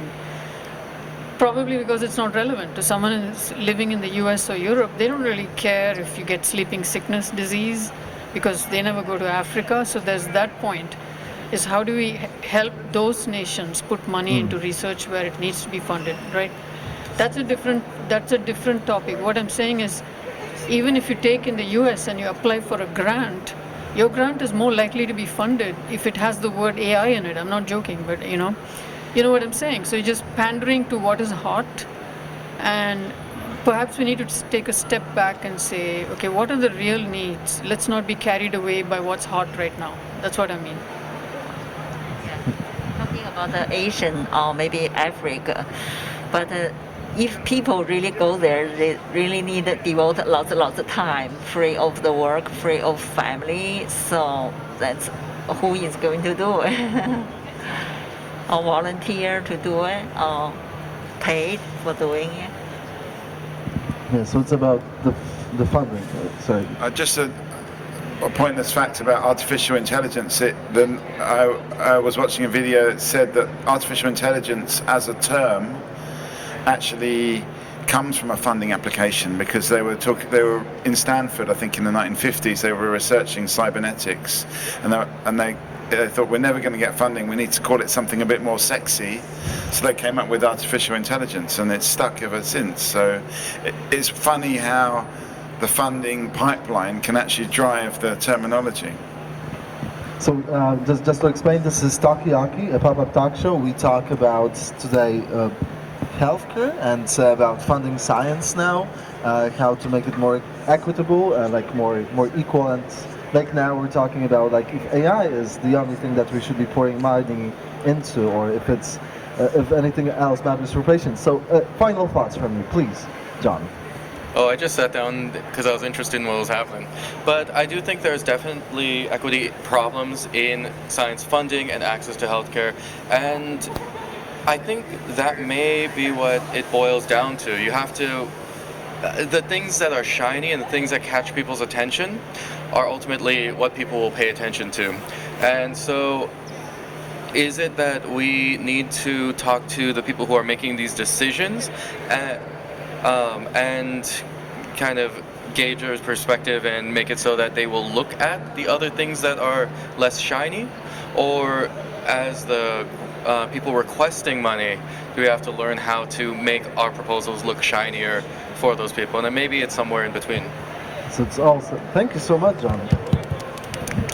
It might be a good population for taking time doing it is people maybe around like 50, 55 plus, because they tend to be free of the family load, and also some of them maybe more like to do hybrid jobs instead of full-time jobs. So yeah.